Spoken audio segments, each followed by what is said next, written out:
Let's get started here. Oops, sorry for the white screen. Come on, load up, load up. I think I got everything ready. Camera, lights, ZBrush, pin. There we go. Oh boy, where did we leave off? Let's see, load up, load up. Streaming, comic rendering, we're not 2 yet. Let's finish this lady out. We're getting into the detail phase of the tech suit. We'll finish that out. Let me go ahead and start up Quadro as well, see if there's anything in there I want to.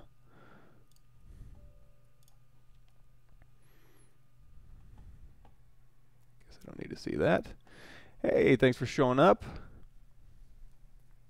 Hopefully we can do some fun stuff today.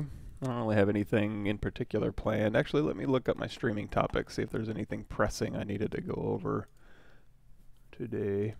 I need to trim my beard. It's getting in the way. I can't talk through it. Oh, migrating info from Pixologics to Pav. Concept drawing, hair. Maybe I'll skip that.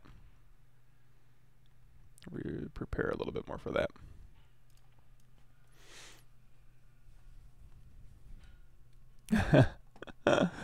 Cool. Yeah, what I usually do, I'm so lazy, is I'll shave my neck every couple days, but then I'll just let the beard grow out. And then when I get a haircut, I also trim my beard. I'm so efficient like that. Okay, got chat. Okay, so I don't know. We'll start with her and see where we go today. So where do we leave off? We got her kind of in blockout phase. We started to go through and actually start adding detail to her tech suit to kind of differentiate these materials here. Most of this is still in just dynamic preview. So I would do Shift D on this one, and then D, you're going to see that it's just going to give you a preview of what it looked like smooth. So she's still mostly just low res geometry. So I'm going in and adding actual geometry. Let me go ahead and see if I have, yeah. So I'm going to do a crease level of like 3 on this one and a smooth level of 4. And that'll give me just a nicer transition and fall off around those edges. It's not anything imperative, but when I go to make that final, it's just a nice look that I can start with. I can just hit apply. Oh, one thing I did want to go over. So I did this one. I just went through and I started with an array mesh and then I just kind of mushed it around with the new deformation tools to kind of get these in place. I do want to try something else though. Let's try this. I'm going to go into subtool here. So we got our little spine thing. Let me duplicate this off. How do I want to do this? I want to try something else. So these are all individual polygroups. So I'm going to isolate this one. I'm just going to go ahead and do delete hidden. And I've got this one soloed. I don't know. I didn't have to do that. In fact, if I want to, I can clone this out and delete that altogether and just kind of work on this one as I want to. I don't want to do this. Let's try this. Okay. Sorry. So I'm going to go B for my brush menu, create insert mesh, make a new one. And then I'm going to go back here to my lady. And then we're going to hide this spine. I'm probably going to keep it around just because this is one I'm going to end up using, but I want to try some other techniques here. So I'm going to go ahead and just drag this out. And this will be my little spine here. And then I'm going to do a split unmasked points, or split mask points, doesn't really matter. And then I'll go ahead and just drop that spine in there. Now what I can do is I can go ahead and reposition this spine a little bit. Just make sure that's kind of where I vaguely want it to start. And then I'm going to do a quick array mesh. So with array mesh here, I can go, okay, array mesh. I'm going to go ahead and lock size, lock position, go into transpose, hit W, and then hit Y so I can use the transpose line. And I'm just going to use the transpose line to take my duplicate out. And I've already got a repeat. I've only got a repeat of 2. So if I want to do a repeat of 6, I can do that. And then I can just kind of dial these in. I think I ended up with like a repeat of 5. Okay. Of course, I can go from big to small using scale and stuff, and also try and get like a curve and a rotate along, but it was a little bit tough. So what I'm going to do instead is I'm going to go convert to nano mesh. What that did is give me 1, 2, 3, 4, 5 planes in here that I can now rotate around. So now I can just move these planes around. In fact, if I turn nano mesh off, you're going to see I just have these planes. So now I can go in here and just move these planes around, and I can change the scale of these planes individually if I want to. and that just might make it a little bit easier to use. There's still instances, so I haven't converted them to geo yet. So I can still go through here and be like, okay, let's go ahead and make these smaller and then maybe widen out and then reposition these like so, and then I can turn nanomesh back on and then see these are just following because they're just instances. And then I can go through here and go, okay, how do I want these to be arranged? Right now they're set to fit. I can have them proportional so they all stay the same size. I can have them fill so they exactly fill the faces, but it looks like fit's going to work. And then I can go in here and I can change the size up or down or do random variants or scatter them or whatever I want to do. The rotation, let's try and rotate these back a little bit with X rotate. There we go. So kind of rotate these back with X. That'll work a little bit better, I think. And then I can go in here and kind of position these. And again, I'm just positioning planes, so I'm not deforming a whole bunch of geometry right now. So if that's another option available to you that you think might be cool, go for it. I don't know why I slipped in my Texas accent there. Let's see. So now that I have this, what I can do is I can go inventory 1 to mesh, and I think I can also just hit like geometry, convert BPR to geo, and that'll just do all of this at once. And then I can get rid of this plane here and delete hidden, and then I can kind of finagle these back. So that's another option. Preferences, edit, turn off align cursor to surface. There we go. We got our spine in there. And then of course we can hit D, and that'll give us our dynamic preview. I've already got them kind of situated here. Let's see which one looks better. So if I turn this one off and we kind of switch between them, do I want bigger? This one's kind of a little bit more uniform. And of course I can change that. It's not a big deal. Or do I want the one that kind of goes big to small? I kind of like the uniform one a little bit better. All right. Executive decision. Let's go ahead and kill that one. Wow. All right. I'll be checking the, as always, I'm going to be checking the comment feed periodically, so if I miss a comment or something, just keep hollering it out. I apologize in advance. If you're new to this channel in particular, or ZBrush in general, and not that we only use ZBrush, we use a lot of different things, but ZBrush is very stream friendly because it usually allows me to do quick, exciting things, or maybe not exciting, but at least interesting, semi-interesting things. So that's usually where I start. If you go to this link I'm sending you out, you're going to see a lot of playlists in there. You're going to see there's a ZBrush 4R8, what's new. Let me see, Gumroad, Pavlovich, and also QBrush. I also have those available for download for free on my Gumroad page here and my QBrush page here. You can download those videos, keep them on your computer, or if you want to, because I kind of like to just watch things off YouTube because the playback control is somehow a little better than VLC lately. I don't know why. I don't know why ZBrush crashed on quick save. That's bizarre. Let's load that back up. Hope that saved what I was doing.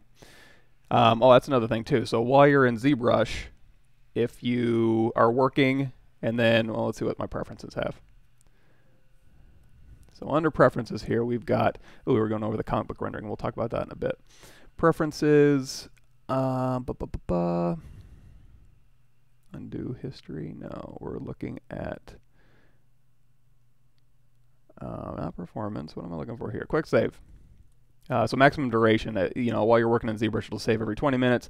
If you leave ZBrush and don't touch it for 1 minute, it'll go ahead and save. And I wonder why.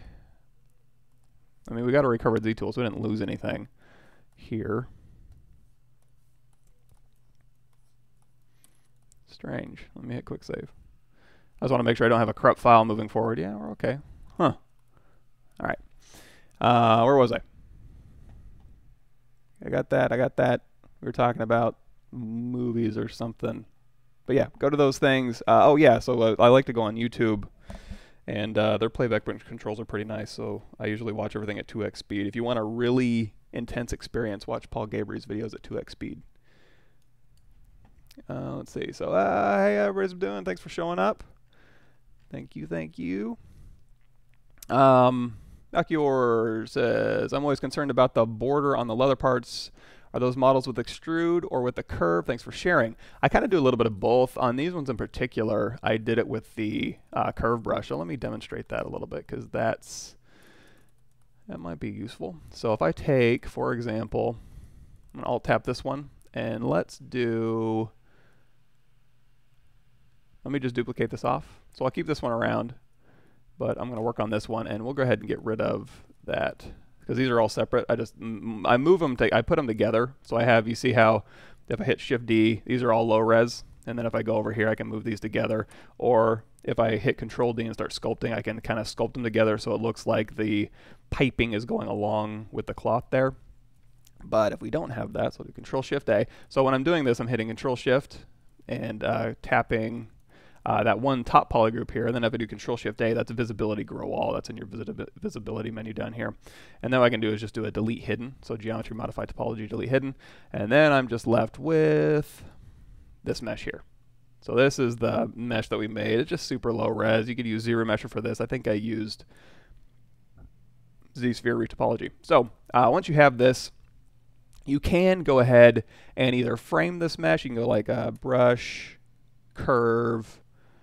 You can do curve strap. Let's do curve tube, and turn off X symmetry because it'll double up. And then what you can do, a couple different things you can do. One way, if you just want to look at it, you can hold down Control Shift, isolate this top one, and then you can go to,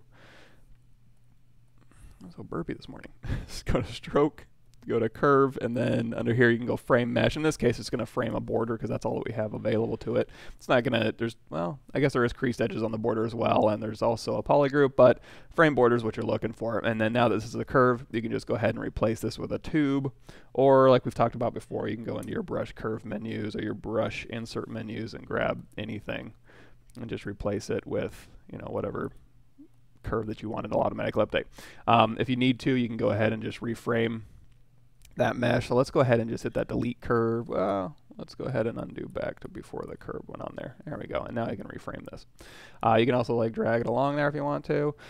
But instead of doing that, you can also do, if we have everything showing and we have that curve deleted, if you're also just dragging out a curve, it's like, okay, I'm dragging out a curve, and you could try and drag it along here. But you can also just start dragging and then hold down Shift, and that'll usually, let me see. Let me unmask here. Curve, drag, Shift.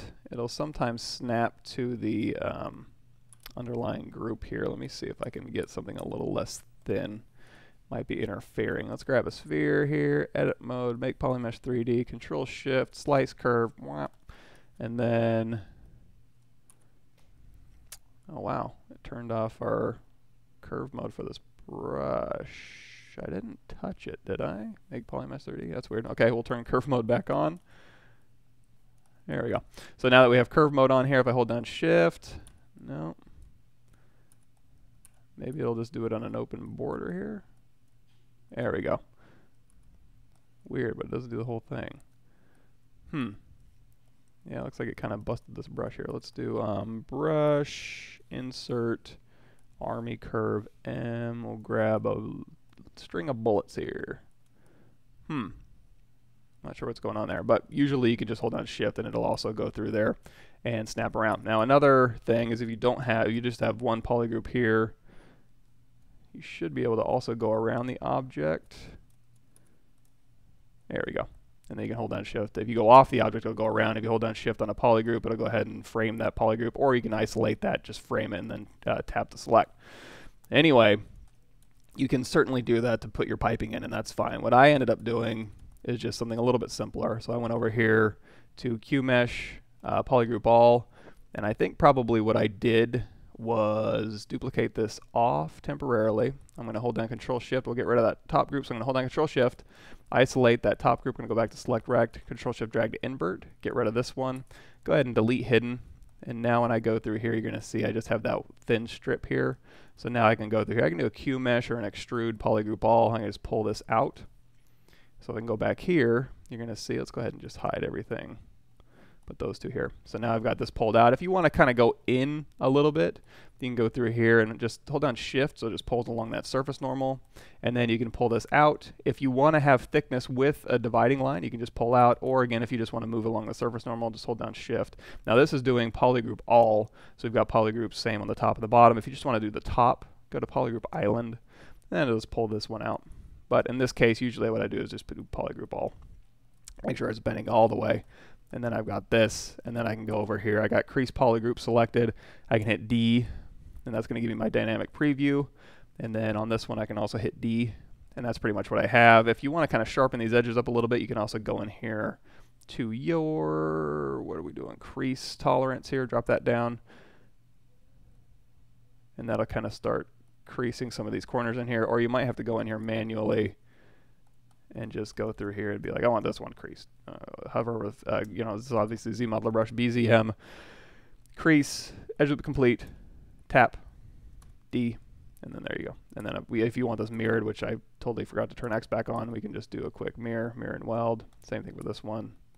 And then if you want these to be in the same one, you can shoot them to the top. I'm just holding down Alt tapping, just like subtools, hold down Shift, shoot it to the top. Looks like that mirror kind of busted that.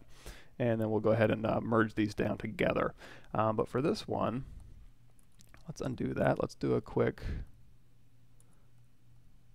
Sometimes if I get a weird seam down the middle, I'll just do another mirror and weld.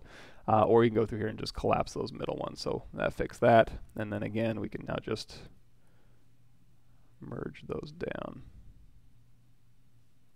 Why is that showing up so low? Oh. There it is. Okay, those are the two I want to have showing.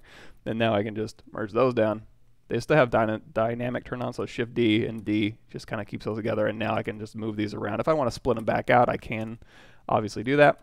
But that's how I went through and did all that piping. And I know explaining it, it's kind of like, well, that's a lot of steps, but it's really not that bad. It took me all of 5 or 6 minutes just to put piping around this thing. Cool.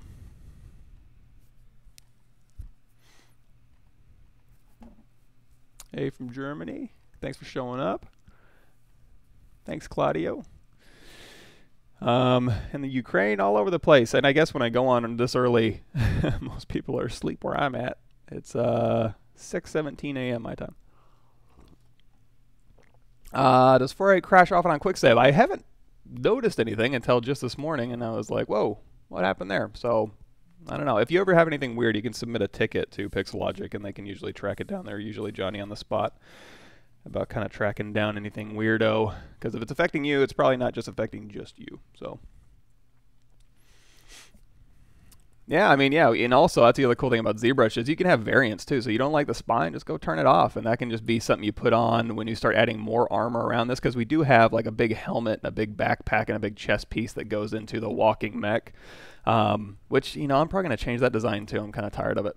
So, you know, we'll keep going with this one. We'll go ahead and finish this out because I want to get into some rendering and some other things because it seems like we've been modeling this thing forever. I don't think the real time spent modeling has been that much, but I think spread out, just touching it for 10 minutes a week, it tends to drag on.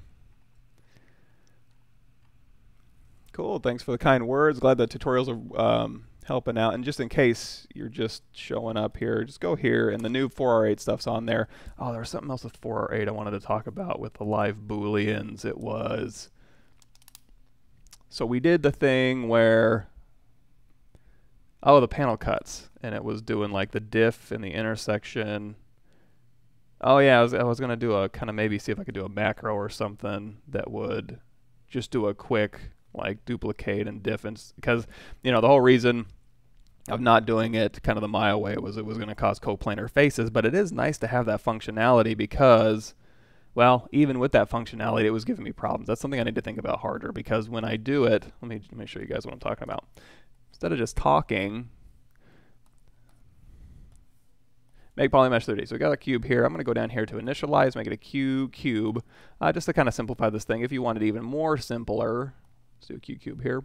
And if you want to make it a little bit bigger, I'm going to go over here to deformation, just hit unify. So this is a ZBrush primitive right down the middle. I can hit X to go across X symmetry here. I'm going to hit Control W, make this all one polygroup. I'm just trying to make it as simple as possible. Now we can duplicate this off, and I just want to do a simple intersection and stuff like that. Now, if I didn't want to do that, if that's kind of clunky to you, you can just go in here instead and let's think about this, because Dynamesh is going to give us our filled holes, but if I do fill a hole, I can, okay. Also, I have a custom menu here, so I've got a cube here. I can just drag on here, and now I've got these ones. So now I can go ahead and do split mask points, move these things in here, and now I can use these as my subtractive mesh, right? So I'll move these down, make it subtractive, go into my live Boolean render here, and now I can just move these where I want. It's like, I want them right here. So this is my live Boolean. And now if I want to make it not so live, I can go down here to Subtool Boolean. I'm not using dynamic subdivs, I'm just using make a Boolean mesh here, and that'll give me my Boolean result here. And when I go into polyframe here, this thing is chock full. Even though I was using really simple cubes, it's chock full of these things. So even if I wanted to do, say, go into my dynamic here with my Q grid on, it's going to kind of poop the bed a little bit. I can go through here and collapse and clean this up. But, you know, what I would do in Maya is I would go ahead and quickly do the whole, you know, diff and intersection, and then I would go through and just throw bevels on there. So even though they might be sharing coplanar faces, I can make it look like these things are nestled in and beveled in there. Not so easy with this. So I need to keep thinking about that. And maybe I'll keep checking the forums and stuff too to see if there's anybody who's doing that. So now if I did want to do a coplanar diff and intersection, if I didn't want to do that, let's do this. So we'll turn off our live render here, and we'll go ahead and go, you know what, okay, let's get rid of these things. We'll go ahead and delete hidden, go down here, double up our faces, so we go in here and do Q mesh polygroup all, and we'll pull these in. Oh yeah, but now we're not going to cut through the side here, so let's undo that. Let's just delete this single poly here. I'm just looking to get something in here, so now I can go through here and do Q mesh polygroup all, pull this out, and now I can just do a difference mesh. Now that'll go ahead and split those out like this. But still, what I would want to do now is throw a bevel along these edges here and make it look like these are nice beveled objects within each other, and I can't do that on the transition edges. So that's where my trouble lies, which I could do if I made it a live Boolean and it gave me super simple geometry, but like I said before, it doesn't. It kind of gives me triangles all over the place. So it might be an option somewhere I'm not aware of yet. This is still kind of new. So if you guys think of anything, let me know. But if we wanted to do the coplanar thing, let's see if we can do that. So let's undo all that. And let's see if I can work through this here. So we've got this one, it's a subtractive mesh, and then I'm going to make this a new start group, and then, oh, you know what? That's probably still not going to work. So now what I can do is I can go ahead and duplicate that start group here. I can duplicate this one here. And now I can make this an intersection mesh. So with both of these, so with our start group here, if we do render, it's going to look like nothing's going on here. But hopefully when I do my make Boolean mesh here, so here's my union mesh. Yeah, there we go. So now we've got our two meshes here, but again, they're not simple, so I can't just go in here and do a quick bevel. I'd have to go through here and do a bunch of collapsing first. And are these even mirrored? Oh, they might be. Let's see. Yeah, they're not, so I'd have to do a mirror and weld and then start collapsing these things down just to get my super simplified, and then delete some, like even triangle meshes if there was a, you know, oh, what is it called? I forget what it's called, but in Maya and the KTools, you can go through here and grab all these triangulated edges that don't matter and then just delete them. So that would be another cool function to have in there. Sorry about that tangent. Kind of hard to get a nice topology for the border. Thanks a lot for that. No problem. Question from Louis. Are you going to upload the stream to your channel? Yeah. So when I'm done with this, it'll automatically post my YouTube channel. I'll usually throw it into, if you go to this playlist here, bing, it'll go to your live stream full episodes. Usually what I'll also do is I'll go back to Twitch and just kind of chop up little interesting pieces out of those live streams, so you don't hear me talking about my channel, but you hear just the instructional stuff. I'll label it so it's a little bit easier to search through, and that'll go into live stream highlights. And if I ever do something that's a bunch of live stream stuff in a row, like the live stream rocks demo, I'll just put that in its own playlist because that was 7 whole videos. So just to kind of keep it organized and keep it easily searchable for you guys, I'll do that. So yeah.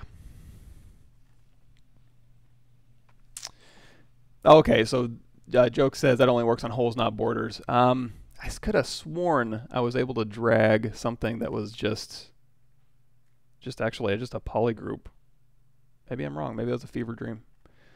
Maybe I dreamt it the whole time.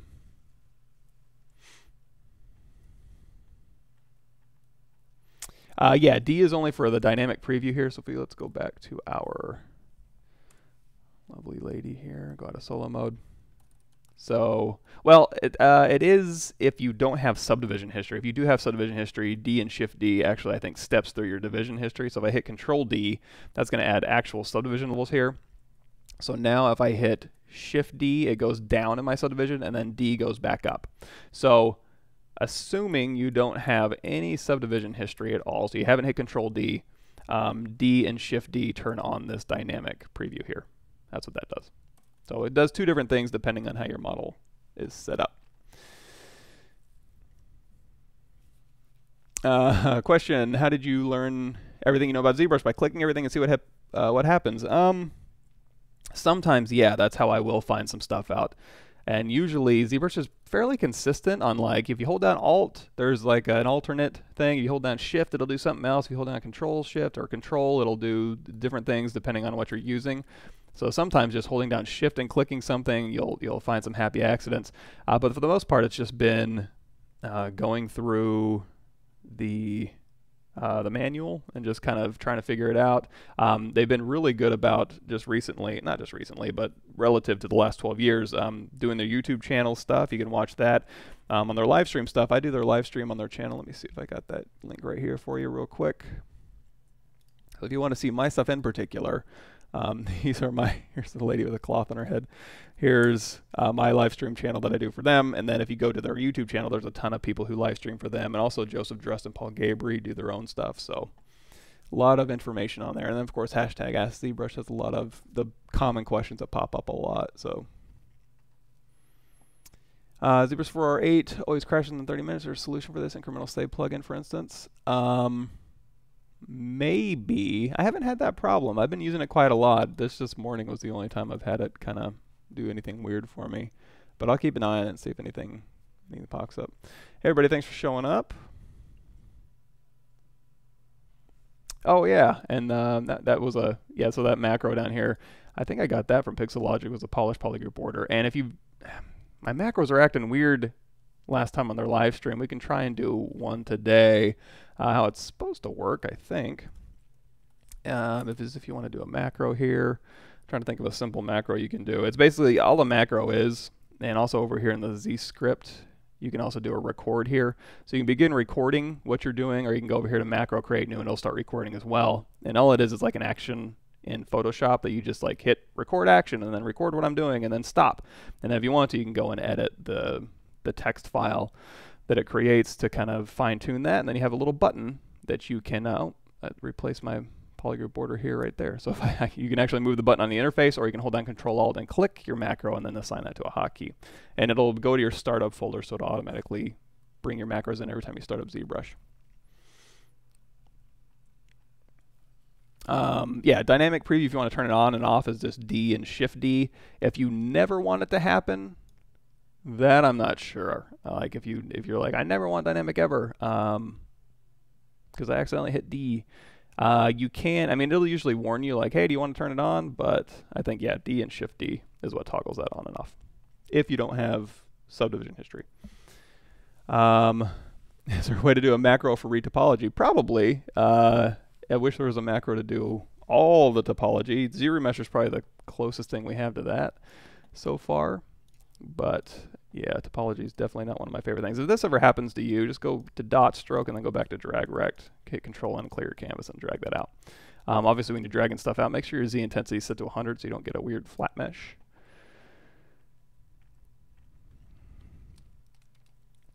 Does ZBrush Brilliant work if you use a simple single-sided plane in operation? In Maya, you can split a cube with a plane. It doesn't work. I don't think it does. Let's try it. Pretty sure it doesn't, but hey, you know what? Nothing ventured, nothing gained. Make Polymesh 3D, and you know what? I can just duplicate this thing, and then we're going to go to the side, Control Shift Alt, and then delete hidden, and then we can kind of move this back, scale it up uniformly. Let's go ahead and put that right in the middle of our mesh. There we go. Yeah, so then you would be able to slice through here. I don't think it will. I mean, worst case scenario, I can just go in here and Q mesh polygon ball and just put in a little border like that. But let's see. I think it needs to be watertight. So if we go here, make this a difference mesh. Yeah, it's still grayed out. Go into Boolean mode here. Make Boolean. Union mesh. So it's sliced it. Let's see. Control Shift A. Oh, look at that. It did it. Coplanar looked like it wreaked some havoc, but yeah, it did it, technically. So now if we do an auto groups, let's see what this does. I'm learning all sorts of new stuff today. Let me see, auto groups here. Okay.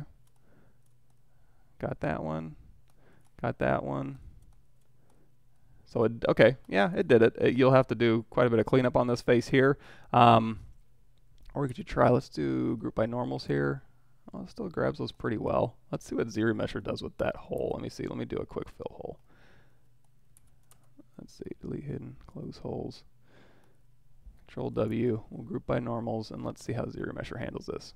Let's have a little bit of fun. So we're going to keep our groups. Turn our groups down, smooth down to 0. We'll do same. Data size down to 0. All right. It's not terrible. And if you also want to keep cleaning this thing up, you can go here to your edge loops and see if, let's see if delete loops. It doesn't. Angle threshold, nope. All right, that doesn't work. You can go through here and just do like insert single edge loop. And then you just go through here and click through these things. So yeah, I got, it kind of worked. It didn't give me the simplest thing. I had to go through and ZRemesh, but ZRemesh worked after you close holes. So close holes, ZRemesh, your mileage may vary depending on the shape you're doing. A little bit of extra work, but hey, put that on your list of things to find a more elegant solution for. Yeah, D is the dynamic preview. Can you ZRemesh it with keep groups on to the very low poly count and use Z-model to bevel? Yeah, that's what we tried. And yeah, I did do same, so that's probably why it gave me that much resolution. But you could probably do, if we go back, let's do that. Let's do, so we've got our stuff nice and crispy, right? So let's say instead of doing same, we decide to either drop that number down, or just really quickly, we'll just keep doing half while these settings are on, and that should just keep simplifying this out until it gets pretty low, and then that's less edges for you to delete. So thanks for bringing that up. Cool, cool. One personal question, you have Slavic roots. You know, when I was growing up, my dad was always like, okay, so what our family history was supposedly, I don't know how true this was at the time, I think they've learned more since then, is like we were from Croatia or at the Czechoslovakia, which doesn't exist anymore, but back then. But then I also heard like we were German, that we moved to Russia, and kind of like a German town in Russia, and then we came over to America. We, 150 years ago, I suppose. And I've also been told it's a very Ukrainian name. I've been told it's a couple different things, but I need to do the whole DNA testing, see what's going on with all that. Thanks for showing up, everybody. Hey, Yarov, thanks for showing up. Cool, cool. Dynamic subdivides, Belgium. Thanks for showing up. Can you create something in Marvel's Designer like some sort of a head covering or whatnot? Yeah, so we kind of started doing that. Let me see if Marvel's Designer is going to play nice this morning. Here. Log in. Yeah, we can do a quick wrap. And Marvel's Designer, it's, for clothes and stuff, we've gone over this before. Just making a tank top and stuff. So speaking of, if you go back to here, there's a ZBrush to Marvelous and back playlist here. If we want to just do something real quick, we can go grab our head here. So we'll go back to our lady. We'll Alt tap this face here. We'll go into solo mode. Yeah, that'll work. So what I'm going to do, I can bring this in as is and try and get it to line up. But yeah, I'm just going to clone this off, make it easier. So I'm going to grab this clone here. And this is at 93,000 active points. We do Shift D. you know what, this is actually fine. I think this will work. So I'm just going to go ahead and export this onto my desktop. And we have the female head and head cloth. Let's just do another head OBJ. Go back into Marvelous here. Go into File, Import, OBJ, head OBJ, and I'm just going to tell it auto scale. It's going to make it a little big for, no, I guess that's about right. If you did want it closer down to here, it's fine, but this will work fine. So we got the head in here. If we want to do a wrap, we can just really quickly go in here and make a pattern. Let's do just like a long, thin scarf here. And then we can kind of position this scarf here. It's been a while since I've been in Marvelous. So let's see if I can remember how to do this here. So the thing about this is you're going to want to, and I don't do a lot of wraps, like I do mostly just like moving stuff around. As far as like just doing a pattern that actually fits to the head and stuff, or that fits to a body like a shirt and pants and stuff. We'll give it a shot. So if I go over here, let's go ahead and change our particle distance, because I think this is fine. Okay, so this is where I would start. Now if you wanted to, you could go ahead and just start wrapping this thing around. So if you just pull and grab, you can just grab it up here and just kind of shake it free, and then just keep wrapping this. Now, if it gets a little bit tricky to kind of get this stuff to stick, you can hold down W while you drag. Like if I hit W and pull, it'll go ahead and pin. That'll save a temporary pin there. It doesn't have to be temporary. It can be something that you keep on there, but you can just, you know, kind of pin it so it kind of stays up there. And then same thing for this one. If I hit W and then drag, I can go ahead and just wrap this up and then pin it. And then I can just use this pin to kind of drag around, and it'll kind of stay pinned for me. Now if I want to, I can go over here and I can delete these. So I can delete the selected pin here if it's staying up there nicely, like so. And you can also pin it to your avatar as well. So if I didn't want to have it pinned out here, so let's go ahead and I'm going to set a pin on my actual avatar here. So I'm going to go to, where is that icon at? Again, it's been a while since I've been in here. Bear with me. Let's do, but not a buttonhole. Here it is, edit tack, tack, and tack on avatar. So we're going to choose that one, and we're going to say, okay, I want this piece here to be tacked on the head there. And that'll go ahead and create a tack for me. So now I can go through here, and let's go ahead and right-click this one, delete selected pin, hit spacebar to go ahead and resim, and then I'll go ahead and tack it to my avatar. So now in this one here, it's like, you know what, if I just made it a little bit longer, ooh, stay on there. I'm going to try and not have to tack you. Let's go ahead and turn off sim. Okay, so if I want this to be a little bit longer, I can just click on the object and say, okay, it's on this side, right? So we've got that tack. I'm going to go ahead and edit this thing. So I'm going to grab this line and just pull it out. And that'll go ahead and create some new mesh right here. If I hit spacebar, that'll go ahead and start simming it. And that'll go ahead and put these up here.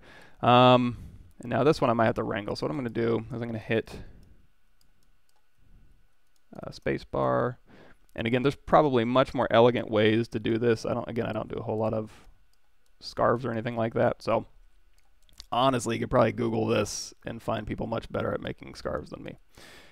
More ways to do it. And also you can do folding. So if you wanted to, you could like, let me show you how to do that real quick.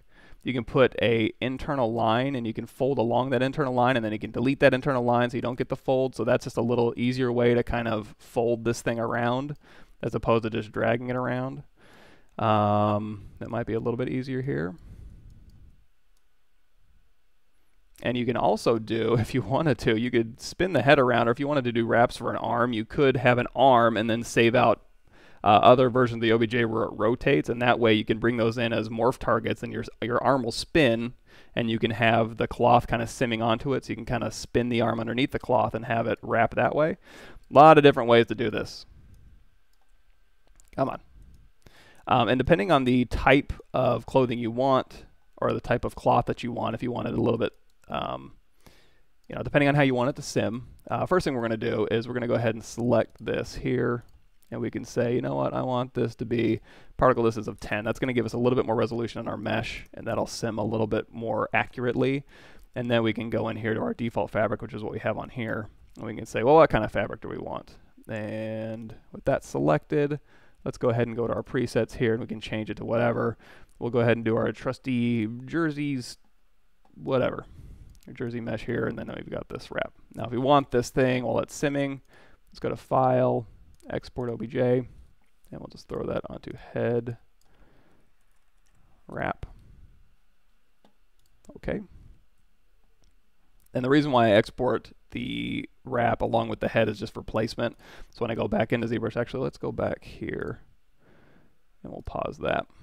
Go back into ZBrush. Go to edit mode, Control N, import, and then we've got the head wrap here. And now I can do whatever I want to this. If I don't need the head anymore, I just need the wrap because I've got the original head here. Let me see, subtool, append. Where is it at? Where's it at?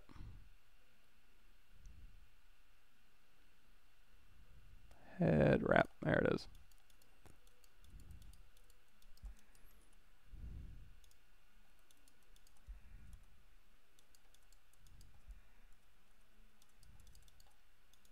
Oh, you know, when I did auto scale, it went from centimeters to meters. So we can go ahead and unify both of these if we want to. So let's do geometry, deformation, unify, repeat to other, F. There we go. But yeah, so let's go ahead and just take this head. Now it doesn't have a polygroup here. We could do Control Shift. We can do polygroups, auto groups, or we can just grab this little piece of her head, Control Shift A, Control Shift drag, and then we can do a split hidden. And now I've got this head wrap here. Of course, we can do the whole Z remesher thing, give it thickness, projectile. We've done that a million times, but it's a quick way to kind of do that kind of thing.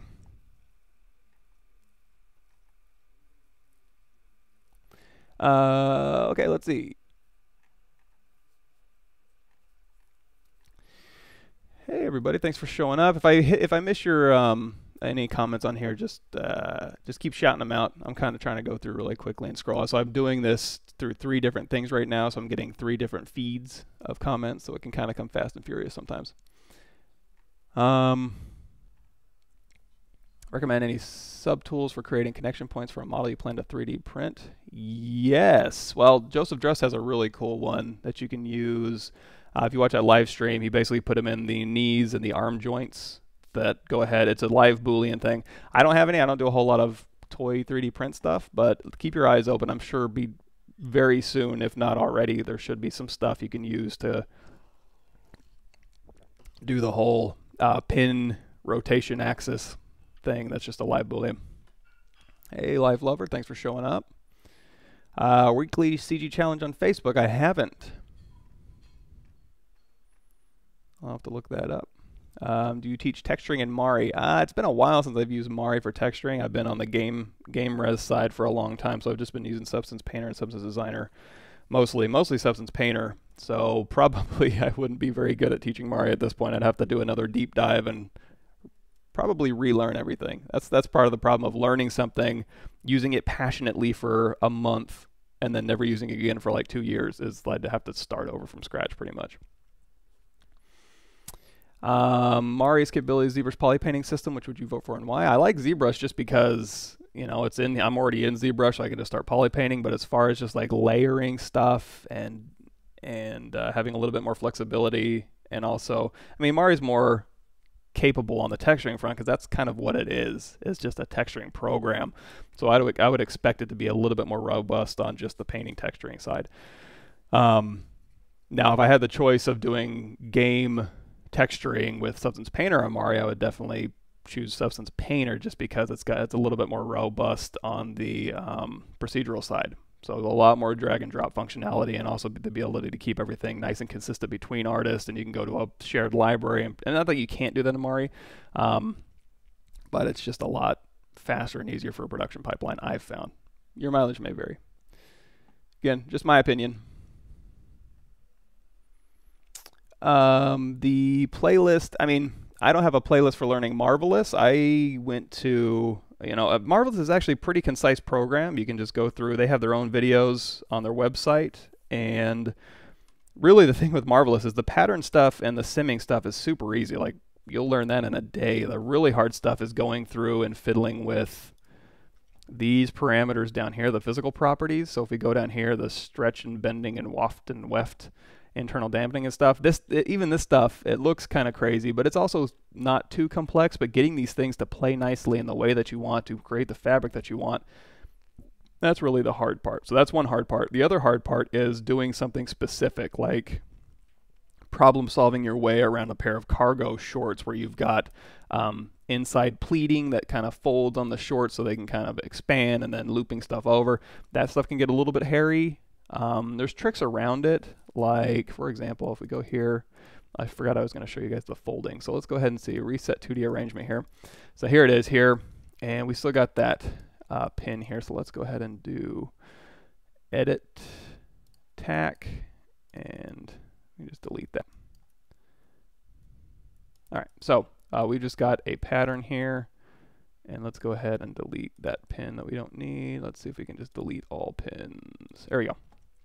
So now if I just let this drop on the floor, it'll go ahead and sim straight down. Oh, you know what? We need to turn off. Let's go back up to 20. There we go.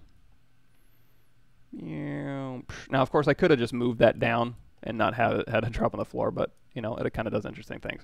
So let's go ahead and do reset 2D arrangement, and then this time what we'll do is we'll just rotate this around, and we will just drop this down here.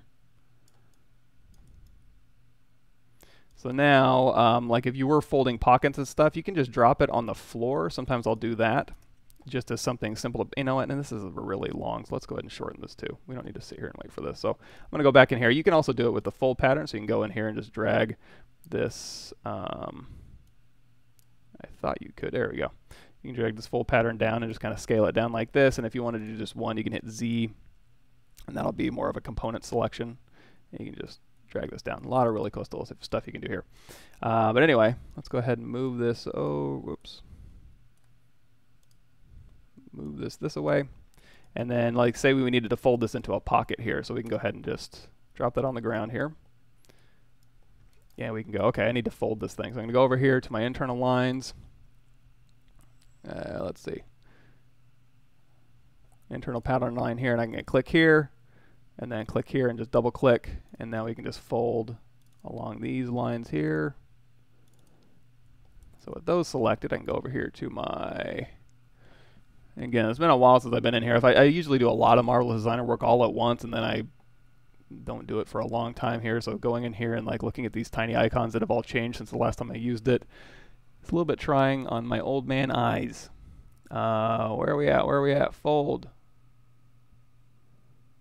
It used to look like, okay, there's fold arrangement.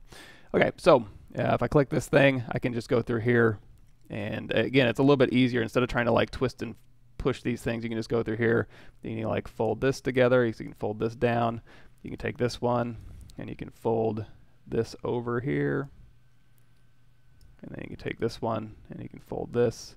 And now when you go to sim, it'll go ahead and just fold all those together. Now when I did fold, you're gonna see it keeps these things crispy, so you can go there into the fold angle and change these as needed. But if you just needed to fold this thing up, you can now go through here and go into your component selection. You can just grab all these and you can just delete them. There you go. And now when you sim it, it'll just be folded cloth here. So you can use that to kind of like fold pockets up, and then sewing those together to the pants gets a little bit hairy sometimes, but there's folding. You can make the cloth thicker in here, so if you go over here, you can choose thick textured surface, so you can actually see it, thick textured surface. And ooh, let's see if I remember where that is. So if you go over here, you're going to have additional thickness, collision, and render, and also in the fabric here, you're going to have a place to kind of set thickness. So here's thickness of 0.5. Let's do a thickness of 1, and that'll kind of make it render as if it was a thicker property. And then, like I said before, on the actual pattern itself, you're going to have an more additional thickness render. So here's your render thickness. Let's change that to 1. And then as long as you have that thick one selected, so yeah, now you can see. Dang it, let me see if I can just do focus zoom F. There we go. Just hit F. And if you want to change this property here, let's change that default fabric color. It's a little intense.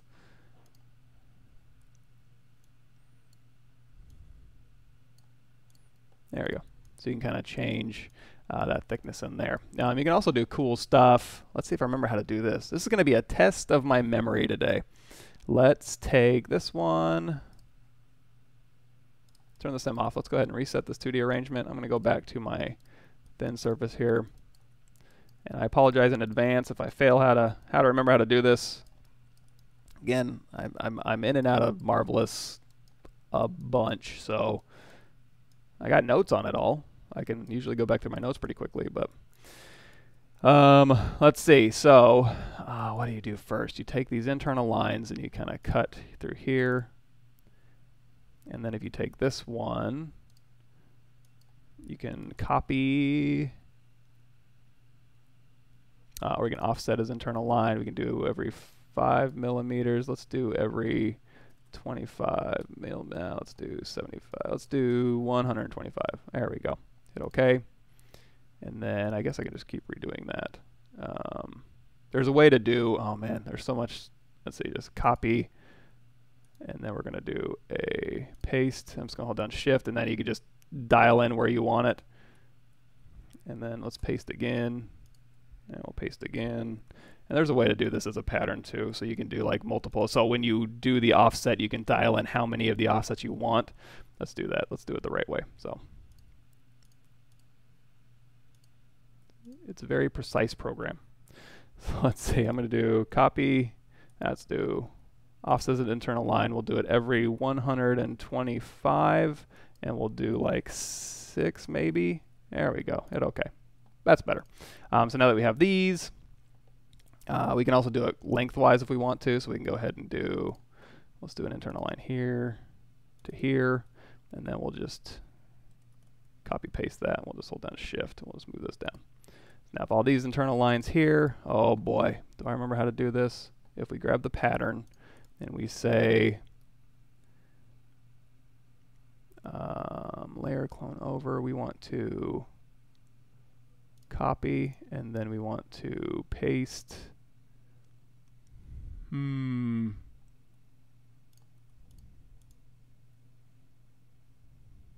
Clone as internal shape, no. I want to do the thing where, is it layer clone over? And then I guess we can go ahead and sew up, but it should automatically sew is the one I'm looking for. Oh, okay, it did. So then we got to take this one here, and we'll go ahead and flip this vertically. So now when I sim this and I add, oh, what's it called?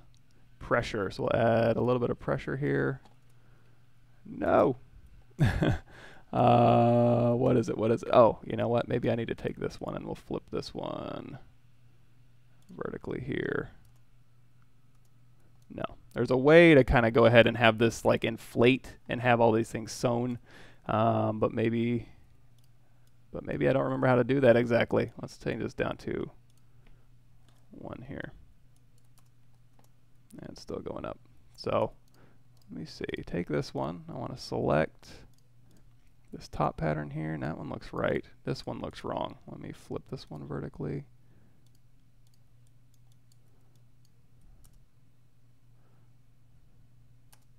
Let's undo back to where we're just laying on the ground here. Do it. There we go. So now again, if we go here, we've got this top one looks fine. This bottom one, I think, needs to be flipped vertically. There we go. So now those are both correct. Now I have a hit space bar. No. I don't know. I'll have to go look through my notes again. Have you heard rumors about Z-Cloth and ZBrush 5? I haven't. Is this the free version? It's sort of expensive per month. No, this is I bought the personal version. I am not the one that sells the ore brushes. Do you want the ore brushes? That is, oh, you know what? I'm not sure. I know the ones I usually use if I'm doing stylized stuff is from, let me show you where I usually get it from ZBrush Guides. I always go to the blog here because that's the one that shows up first. Usually go here. He's got a lot of free stuff Let's link you guys to that. There you go. Advanced brushes pack. This is where I usually get most of my brushes if I need to do anything specialized. Oh, thanks guys. I'm not that handsome. But I do need to shave my beard because, like I said before, I'm having a hard time talking through it. If you have to make belts, do you do it in ZBrush, Marvelous Designer, Max, or Maya? Anything, like if I was doing like a big, thick leather belt that's really wide, I might do it in Marvelous, but for that, most of that stuff, and even most of the stuff I did for, where are we at? ZBrush female. I still have her in here, right? Or maybe I don't. Let me see. There she is. For most of this type of cloth, I don't bother going into Marvelous Designer. It's just too much of a hassle. Or even like gloves and stuff, I won't bother doing. I've done some gloves in Marvelous Designer. It's just more hassle than it was worth. It's just easier to build and just sculpt the wrinkles, honestly. And usually I'll use Marvelous Designer just for primary shapes and do all the rest of the work in ZBrush as far as puckering and piping and all that stuff. You can do a lot of things in Marvelous. Obviously, I tend to do just the bare minimum of Marvelous and just clean it up in here as far as detailing and stuff. Substance just for hard surface stuff doesn't feel like an organic paint at all. Maybe mistaken. You can do quite a bit of. It's maybe not as drag and drop for your organic stuff, and that's not necessarily to say you couldn't create a drag and drop system. It just having to go in there and like take the, because you know on a face you're gonna have different zones or blood pools, and you're gonna get lots of crazy stuff going on. There was a demonstration. Let me see if I can find it.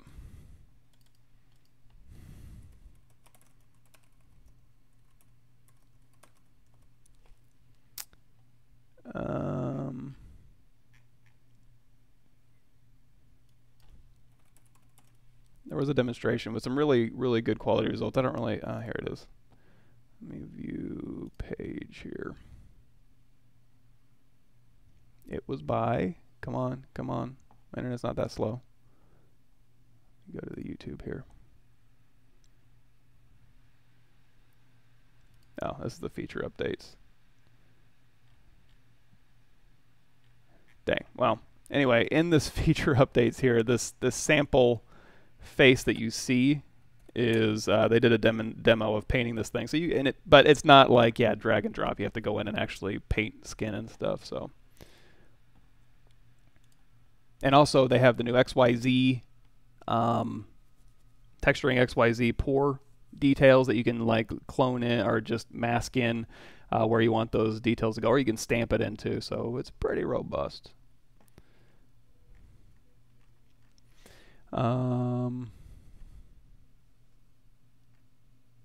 But yeah, for like hard surface stuff, yeah, I love just dragging and dropping and not really painting. That's my workflow, is have everybody else, the material team, do the hard work. I can just apply it to my mesh, call it a day, export, and not have to do a whole lot of manual stuff. But for organic stuff, it tends to be maybe a little bit more manual, but it's doable. Recommend any other software that work in concept art with ZBrush. ZBrush in conjunction with, I do ZBrush in Photoshop, ZBrush, and most of my concept work though is from ZBrush to Painter to Engine. That's what I do a lot of, is just quickly iterating and getting things into Engine quickly. Even full characters like this, I would take my initial sculpt. If we go here, let me go back way back. You know what? I'll show you a better example. It's a little bit more concise. So if you go to the intro, let's see. For example, here, and if you really want to hear me talking a lot, you can hear me talking for a whole hour if you go to this link. And this is my GDC 2015 presentation, but it goes through the whole thing of, you know, rapid iteration. So what I would do is, even on this, you know, simple text to stuff, is I would do a quick block out. And same thing for this mech helmet. Oh, hush. I would do a simple block in here. Where are we at? No, I've got it all laid out. Or maybe it's later. But basically, you know, you start with this nothing garbage mesh, right? And then you refine it for a little bit. This is maybe just 30 minutes worth of work, and then you could paint materials on that and throw it in the game immediately.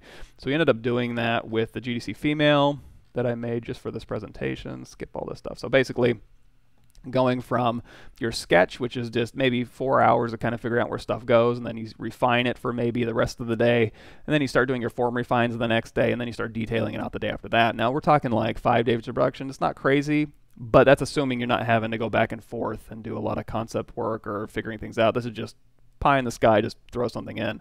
So what you basically have is in the first couple of hours, I'll just throw this in the game and just throwing some materials on here and getting it through.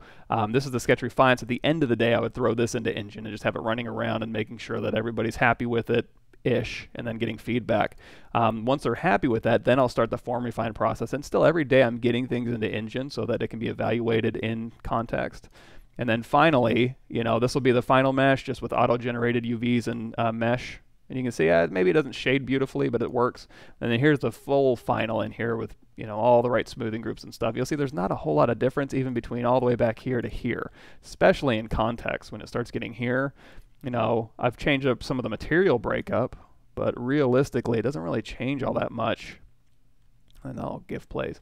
So that's what I'm talking about when I say, you know, rapid iteration. And I like concepting from ZBrush to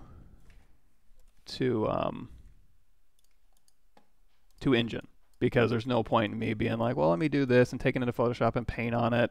I mean, there is definitely a reason to do that for some people, but for me it's more about since the final result's going to be in Engine and not in Photoshop, I can just iterate quickly straight through there. I don't have to go into Photoshop and be like, well, let me paint in a panel line and let me see what it would look like with this. So I'd be like, well, just let me do that. I can easily do that, any material treatment in Painter, and I can easily cut in a panel line with Dam Standard or the new chisel brushes, or I can cut it through and model it just as fast. Okay, maybe not just as fast, but at least it's done and I can throw it in and have it running around, as opposed to just a Photoshop screenshot that I have to get approved that may or may not mean anything because it's in Photoshop and out of context in a 2D image. That type of thing. Techniques for sculpting fur in mass. I've been messing around with the combo alphas and curve tubes. It takes a while.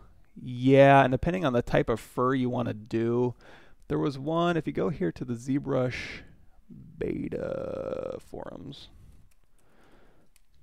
ZBrush Central, and you go to the ZBrush 4R8 beta testers gallery here. I'll link you guys.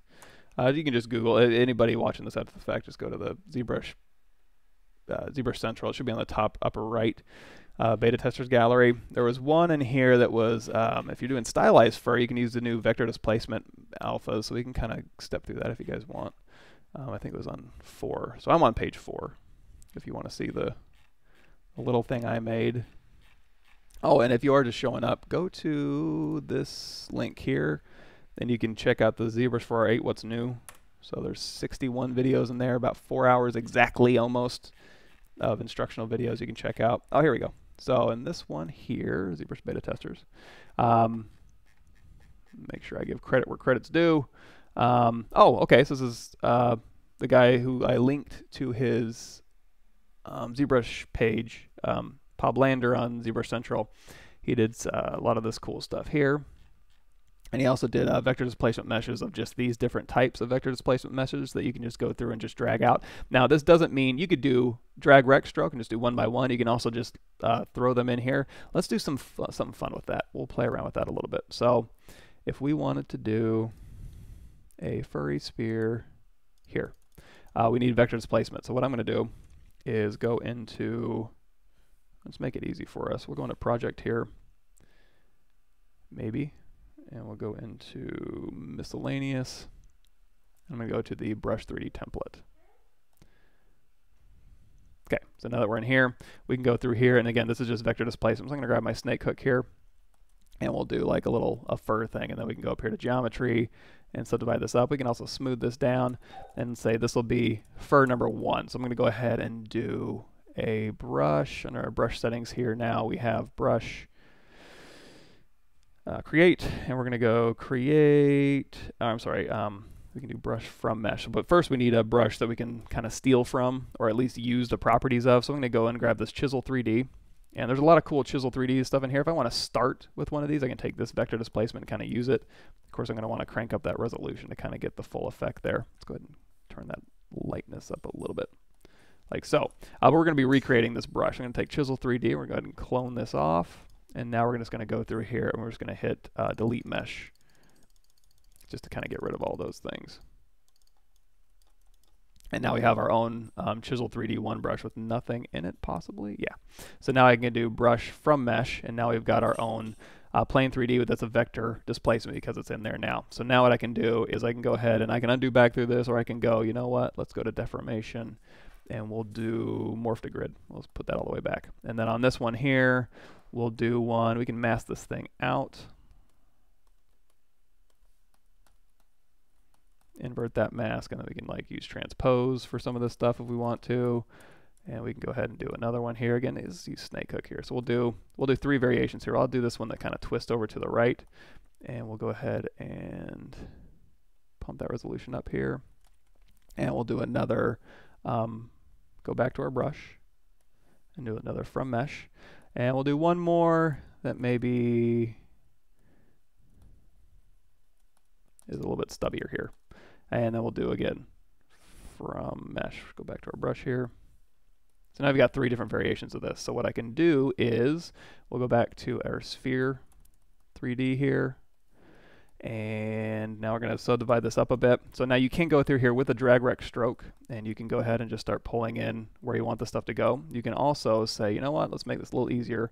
We're going to go through and we're going to do a dot stroke, and then under the stroke menu here, we're going to turn on lazy mouse, and then we got our lazy step. In fact, let's go ahead and just dock this to the side. So now we can just drag this stroke out here, like so, and then so that'll kind of get you your hair in that direction. And then we can also do change your lazy step to kind of space these out a little bit more.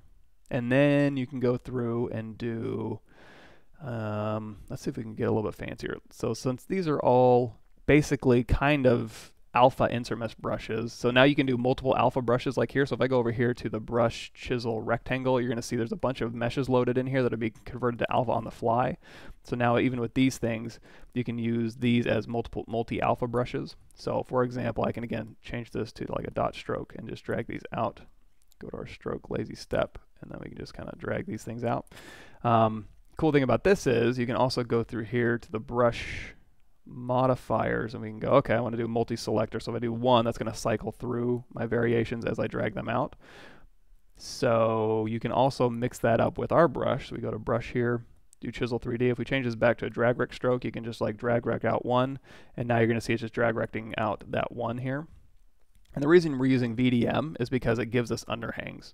So we can use this to kind of get really complex shapes. Again, if we go back to this chisel 3D, you can go nuts. And I can hit M to select these, or you can select them up here as well. So you can go nuts with like how it's displacing your mesh, and it's getting underhangs, and it's going through and underneath. And also something as simple as a nose here.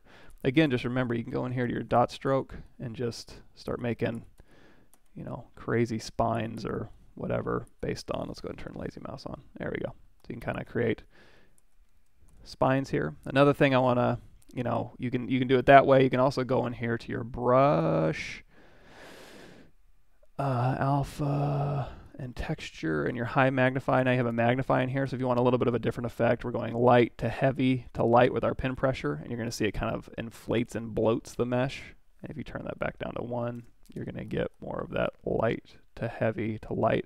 And again, I'm using a nose for that, and it already looks like a really cool like face hugger spine, but all it is just a nose shape. So very cool. Anyway, back to what we're talking about. So if we go back here and we're dragging these things out, and we're over here under the mesh select. So we're like this one, we can drag it out, we can take this one, and we can drag it out, and we can take this one, we can drag it out. Now of course you can also go through and do the whole dot stroke here and drag them out, and then go here and drag them out. You can also go through and cycle through. So if you change your multi-mesh selector to 1, that's going to cycle through these meshes. So now it'll cycle through one at a time. It'll go forward. Or you can do, if you hold down control, variation selector, 1 cycles forward, 2 cycles backward, 3 is random. So we'll go to random. And now every time you drag out a line, it'll give you a random selection to cycle through. So you can kind of maybe use that. Mixing these up, you'd have to use it as an insert mesh brush, because there is a way on insert mesh. So if you go to brush, let's go ahead and do that. So if you use insert mesh brushes, we're going to go to brush, curve, no, brush insert, and we go to, well, that's a good one, insert curve brush here. You're going to see in here there's these vines, and if you choose the vine, you're going to see we're just going to start at 26. It's going to do the random cycling, and it's going to do a variation of 4. So starting at 26, this is number 26 here. Actually, I think it's 27, but it'll start here. It'll cycle through 4 variations, and it'll cycle through them randomly. So when I use an insert mesh brush, it'll just do random repeating of those insert mesh brushes, all 4 of those at once. So as I drag these out, it'll just be a random a number of these things being populated throughout the mesh here. But of course, that doesn't, I don't think that'll work with your alphas. It works with insert mesh brushes, but not with your alphas. So I don't know. And as far as like fur and mass, you can also use, that's sculpting fur. Have I done a hair tutorial? I think I've done a hair tutorial. It might have been on Pixelogic's channel, or a fur tutorial. If it's like a massive amount of fur, I would use like nano mesh. So instead of taking all those meshes and using vector displacement, you can use nano mesh to populate fur on here. So for instance, let's drop that color down just a bit. If we go in here and we say, let's duplicate this off, and we'll just make this a quick Dynamesh here, low res Dynamesh, lower res than this. There we go. And we can kind of snake hook this around here. So we kind of make this like, and you can make this as furry or not furry, or like multiple furries as you want. And then you can use this as your nanomesh here. So I would maybe even go so far as to say, you know, that'll probably be fine. But let's go ahead and do a Z plugin here. Decimation master, preprocess current. And we'll decimate this down to like 0.5, not 0.05. Something really low, because we're going to be duplicating this a lot. And then I can just use this as my nanomesh here. So now I can go back to my, oops, we can get rid of this. Oh, actually, let's clone that off, and then we can delete that. And now with the sphere selected here, I can go and hit reconstruct to go back to our original, delete higher, and now I go in here to my nanomesh brush, insert nanomesh on polygroup all, or if I don't want to do it on polygroup all, I can just do it on like this section here. Or it is still be polygroup all, but a limited polygroup here. So now we can go to insert nanomesh, hit M, and there's different ways to create insert nanomeshes, but this is just a quick, easy way. And now I can go ahead and just populate that out, and then I can go to our nanomesh properties, and we can say, you can do random distribution if you just want to kind of randomly distribute these things, and we can also do under the alignment, we'll say align to normal, and if I want to also, I can just, let's go to modified topology, align edge, and that way we can do no alignment here. And now we can kind of go through here and let's say, let's take our rotation. So it's rotating the way we want. And also the offset, we can kind of stick that in our mesh here. And now we can do our variances. So if we want to do a little bit of variances on all of these things probably, and also width, length, and height, you can kind of start getting fur going on here. And again, if you want to just, you can do random distribution, or if you don't want to do random distribution, you can also do like fit or fill, and that'll give you a little bit more of that. But you can also just go through here and just kind of go nuts with your little fur shape.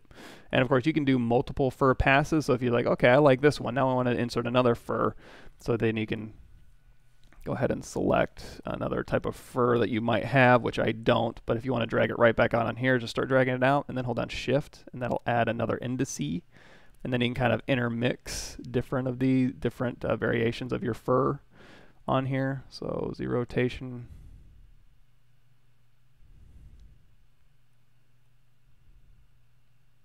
here offset, you can kind of play with these settings here, and then again go through here and do your length, width, and height variance, and then randomly distribute these so you can kind of pepper in different types of fur. And of course, you can make this into a Dynamesh if you want to. You can do inventory one to mesh a couple times, or we can just go up here to geometry. And what I'm looking for here, convert BPR to geo. And now we can take this. If you want to, you can just make this all a Dynamesh as well. You'll lose a little bit of functionality, but you can kind of use that to do fur maybe. A lot of different ways. You can do fiber mesh as well. Use fiber mesh to do fur and convert that to geo. So yeah, GDC 2017 for someone's painter. That'll be what it is.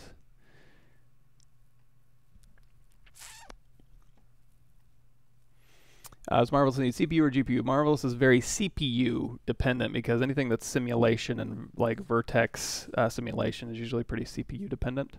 Same thing for ZBrush. ZBrush is very CPU dependent. Same thing for Keyshot. Keyshot is very CPU dependent. So if we want to, let's go ahead and do external render Keyshot. We'll throw that over here. So Marvelous, I think we're done.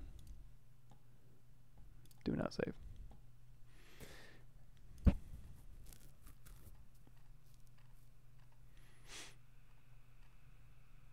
Cool, cool. Let's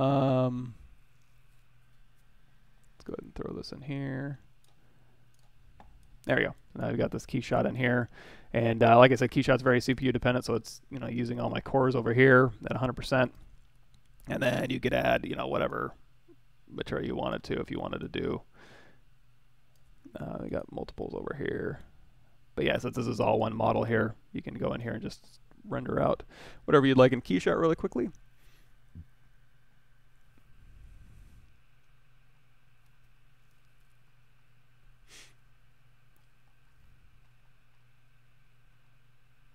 It looks like I'm way behind on the discussion here, so if I miss it, I'm kind of going through really quickly. Is it possible to make realistic cloth in ZBrush like Marvel's Designer? Sure, it'll just take you a long time. It takes me a long time, and basically what it is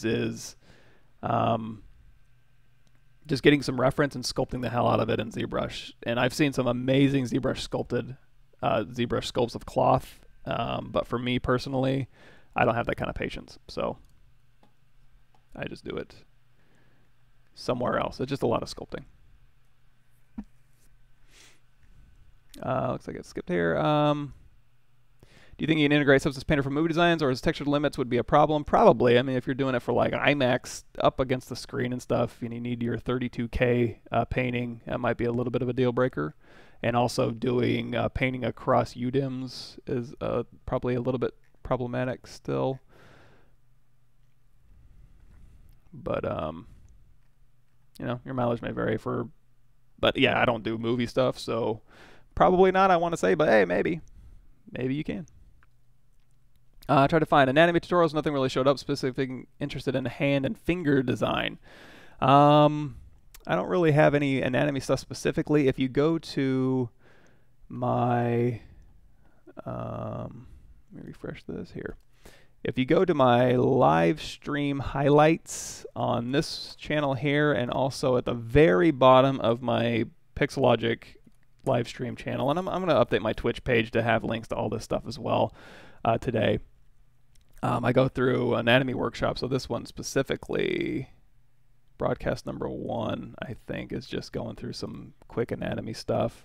Nothing in depth or special or anything, but it's all there.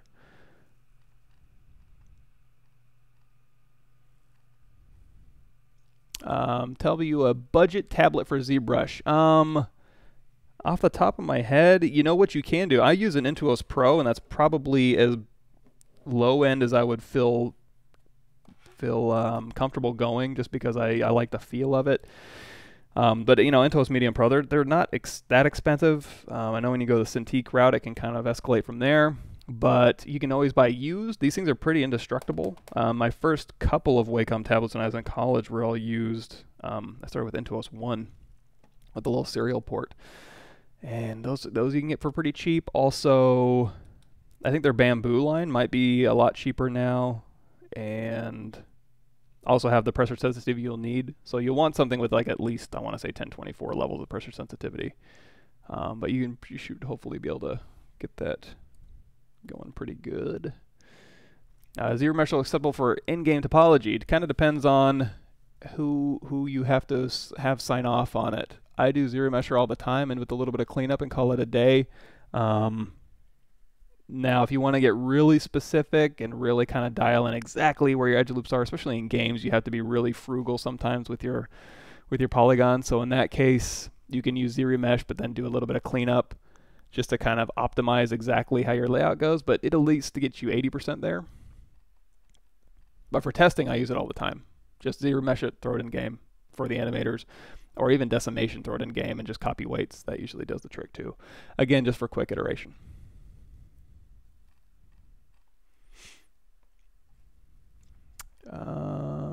Okay, Mr. B. Fox says the mill and double negative use substance in their VFX pipelines, and I'm sure you could. And again, it's just a mask. It at the very least could be just mask generation. So it's all compatible. It just depends on exactly what you're trying to accomplish. That, you know. Do you normally concept everything in ZBrush and then remesh out for retopologizing? Yeah, and if I'm just doing really rapid iteration on concepting, I'll just decimate. In fact, if you go to this one here, yeah, go to the live stream highlights. And if you go through the live stream highlights and you go to like, I've done a little bit of it where I take the Ernie bot or the Salt bot and I take them into Painter from ZBrush just really quickly. Just okay, here's my ZBrush model, assign my material IDs, decimate everything down for the game res, export as an FBX, bake them name to name so I don't get baking errors across objects, and then take it into Painter. So if you go here, if you scroll down, you'll see that a little preview of that. It's not super robust, it's just robotic stuff, but yeah, just zero mesh. What am I making? I'm not making anything in particular. I'm making a fuzzy sphere. Is my GDC presentation available for download? The slides and everything. The video certainly is, and I linked that just a bit ago here. And if you just Google that, for anybody else not on the actual chat right now, just Google Pavlovich GDC 2015. And that'll be what pops up here. So that's the video. My slides are somewhere. I put them up. Where did I put those up? I need to look that up. I'm not sure exactly where those ended up. They're like a slide share or something. But yeah, the slides themselves, I'll have to throw those up somewhere. Scrolling. Thanks for showing up, everybody. And I teach anatomy at Gemini, but I haven't done anything specifically for like, let's go through step by step and do anatomy in ZBrush. It's fun to do. I do it with my students, and they have a blast because what I do with anatomy in Gemini is we start with clay, just because I don't have ZBrush as a prerequisite for that class. So I don't want to teach you ZBrush and then learn anatomy. So the first, second year students will do anatomy with clay, and then they'll kind of learn clay techniques, and that's kind of fun too, to kind of learn like, oh, raking and loops and all that good stuff. That's a little bit, it's easy to kind of get stuff done quickly than it is to kind of learn ZBrush first and then do it. But then when we go to the ZBrush class, we immediately just start with like, okay, here's the basics of ZBrush. We go through the intro to ZBrush step part 1, just a little bit more streamlined, and then we'll go through and we'll start doing our anatomy sculpt in ZBrush with Dynamesh and all the tricks that we have in ZBrush to kind of start with. Meow asked me, I've been learning ZBrush through tutorials, ran into an odd problem, wondering whether you may know what's happening. Sure, let me know what the problem is. Maybe I know. If I do, I'll let you know how yeah, it'll be uploaded on my channel afterwards. I'm going to usually organize it under the live stream full episodes. Z-sphere topology. Oh, okay, so this is your question. With Z-sphere topology, have you ever experienced a red line connecting cursor and a single point? Is that where it shoots out? Let me see. I have had that problem. So if we take the Z-sphere, and then we go ahead and append the Z-sphere here, and let's go ahead and go across X symmetry, and we'll scale this down, and then we'll go into density of 1, edit topology, go out of transparency mode, we'll go to matte cap Pearl, and we'll turn this down a little bit. So when we start retopologizing here, Let's say we can use this for armor and stuff too. So this is a totally acceptable way to just kind of do topology. Of course, you can use topology brush as well. But if you want to take this method, another thing you might have noticed is when you hit A here and go into solo mode, you're getting a Dynamesh preview. So if you go down here to your adaptive skin, you're going to see your Dynamesh resolution. If you want the regular adaptive skin, you can turn that down to 0, and then A and A again, and it'll go back to your regular preview here. So now with this one here, we can also go into our topology, and there's skin thickness. You can crank that up. You start getting skin thickness. Now, of course, if you do want this Dynamesh, just crank up your Dynamesh resolution, and then you'll get Dynamesh instead of your adaptive skin. But usually I'll use this so I can go in here and crease and stuff. Now, occasionally, if we go out of adaptive skin mode, it'll be drawing in here. See if I can get it to happen. Where it'll like shoot out a red line into space. Usually for that, what I'll end up doing is just undoing back before it happened, tapping off, and then tapping again. I wish I had a better answer for you, but let me see if I can start here. Yeah. So you can do Control or Shift to start from these places here. And then A. There we go. And did it keep our skin thickness here? There we go. So now if I want to go ahead and split these off, I'm going to hit Make Adaptive Skin. And then we can throw this into here. We don't need the Z-sphere anymore. Oh, another thing about, you may not have noticed with R8, used to be when you go to like insert or append and you append something, it would not select it, so you'd have to go down and select it. Now it automatically selects it, so that could be kind of nice. Here, and now I can hit D, and then we can just go through and start Q Mesh Polygroup Ball. We can kind of just give this even more thickness here. We can poke this face in. We go to single poly, just divide that in. We can go crease by polygroup here and start modeling to our heart's content on this particular one. Let's go back to Matcap Gray, and now we can go through here and do like insert multiple edge loops here. And again, it's a D and Shift D is where we're getting that Q Mesh Polygroup Ball. And we can start, let's do a quick mirror and well, there we go. And now I can start just Z-modeling this thing up as needed. Are you hosting any online classes anywhere? Yeah, CG Master Academy. We do just a very streamlined, called ZBrush for Concept and Iteration. You know what? I should probably have that on hand.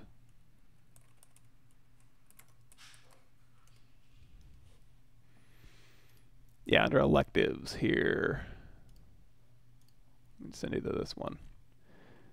If you scroll down to the bottom, where I dwell, you'll see my ZBrush for Concept and Iteration class. And it's just a very, very tight 6-week, super intense ZBrush course. New feature and favorite new feature in R8? Probably, oh man, Live Boolean's hard to beat. Of course, VDM's pretty hard to beat. The new Gizmo's pretty handy. I know a lot of people love this thing. I got used to, after using ZBrush for 12 years, I got used to the whole, let's see, X, go to Mass Center. I got used to the transpose line, so it didn't bother me as much. But yeah, this Gizmo's pretty handy as far as like doing this type of thing. And also the new deformation features. If you haven't gone to the ZBrush for R8 stuff I've done, we get a lot into, let's go ahead and reset this here. And we'll just reset this pivot here. So the new deformation features are totally cool. And go in here, we'll do like a bend arc. Oops, let's turn symmetry off. Because you can do symmetry now without having that. So you can go in here and you can do all sorts of crazy bend and twisting and stuff. So go check those videos out. A lot of really cool stuff you can do. And also just like FFD or lattice deformers as well, just to kind of get your objects going. Cool. Yeah, and CGMA, I'll give you feedback sessions, and there's also a live QA, so I can just go through, and any questions you've had through the course, we can just go through and do a live QA and do that stuff. Yeah, I'm not sure why that happens, why that thing shoots off when you're doing Z-sphere retopology, but yeah, I'll just quickly undo back before it happened and start. I know it's not the best answer. I wish I had a better answer. If you want to, go hashtag ask ZBrush and see if they have a better answer than I do. Question. Oh, thanks for the kind words. Oh, you're from Austin. All right. Yeah, it's 7:30 a.m. You're up a little early. I'm up earlier than I'd want to be, but you know what? Get the day started early. Have you done characters for films that differ from games or pretty much the same besides polylimit? I haven't done cinematic characters. In fact, speaking of CGMA, if you want to do, there is CGMA classes for that. But as far as I know, I would love to get into kind of cinematic mesh creation or character creation and stuff. It hasn't been a priority to me, but I would imagine most of that is, you don't have to be quite as frugal with your UV space or your material, the number of materials you use on a character, for example, or all the sort of limitations we have to work within to make video games render at real time can kind of go away, especially with VR. The limitations have gotten pretty extreme on some of the VR stuff. Can ZModeler snap to background geo like 2.5D? ZModeler, I'm not sure if ZModeler will. You can use, the things that'll snap are usually like curves, so you can use a topology brush. Let's see, BTO is topology brush. So anything that'll snap will be like curves. We'll go ahead and snap. Boy, that did a terrible job. Let's make my brush size big.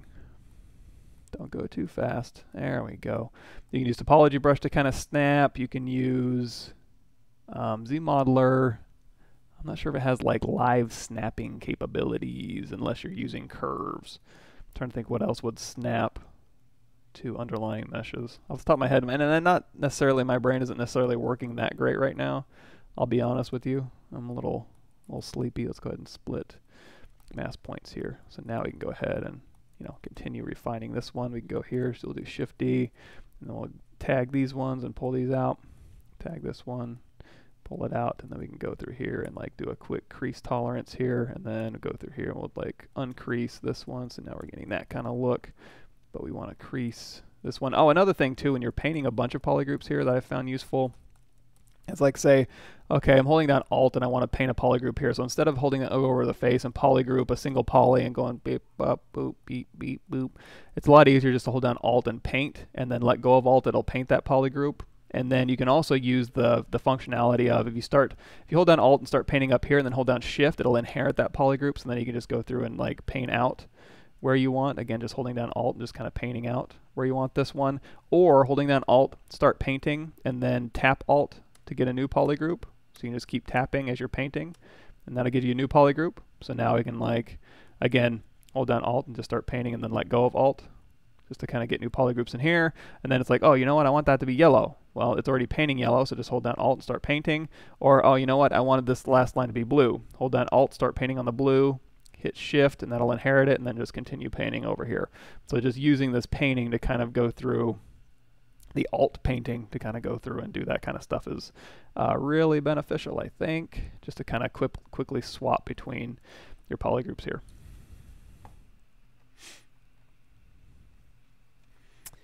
Favorite artists, ones I've learned the most from or inspire you? When it comes to like the sculpting stuff and creature stuff, it's always like Jordu Shell, Andy Bergholtz, and I look a lot at Bolaris, a lot of traditional guys. I'll just go through and just have their stuff up for their creature stuff. Like everything else, usually it's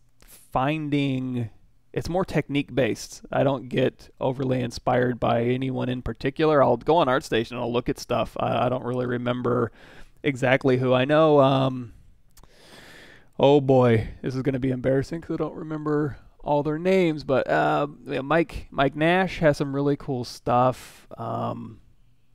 Christoph Desi, I look at his stuff all the time. He usually has some pretty cool stuff and really cool workflows and stuff if you haven't checked his stuff out.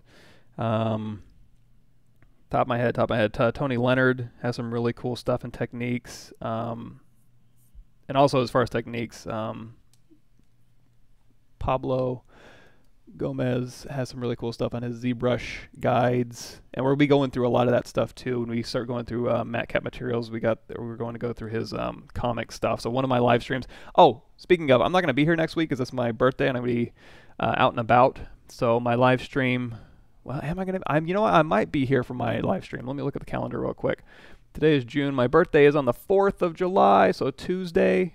I'll be back on the 5th. Okay, never mind. I'll be here. I won't be on my Pixelogic live stream because that'll be on the 4th, but we will be back on the 6th. So we'll do our live stream then, and maybe if I can get my lady wrapped up in the meantime, since I don't work on her very much during my live streams, obviously, we'll do that.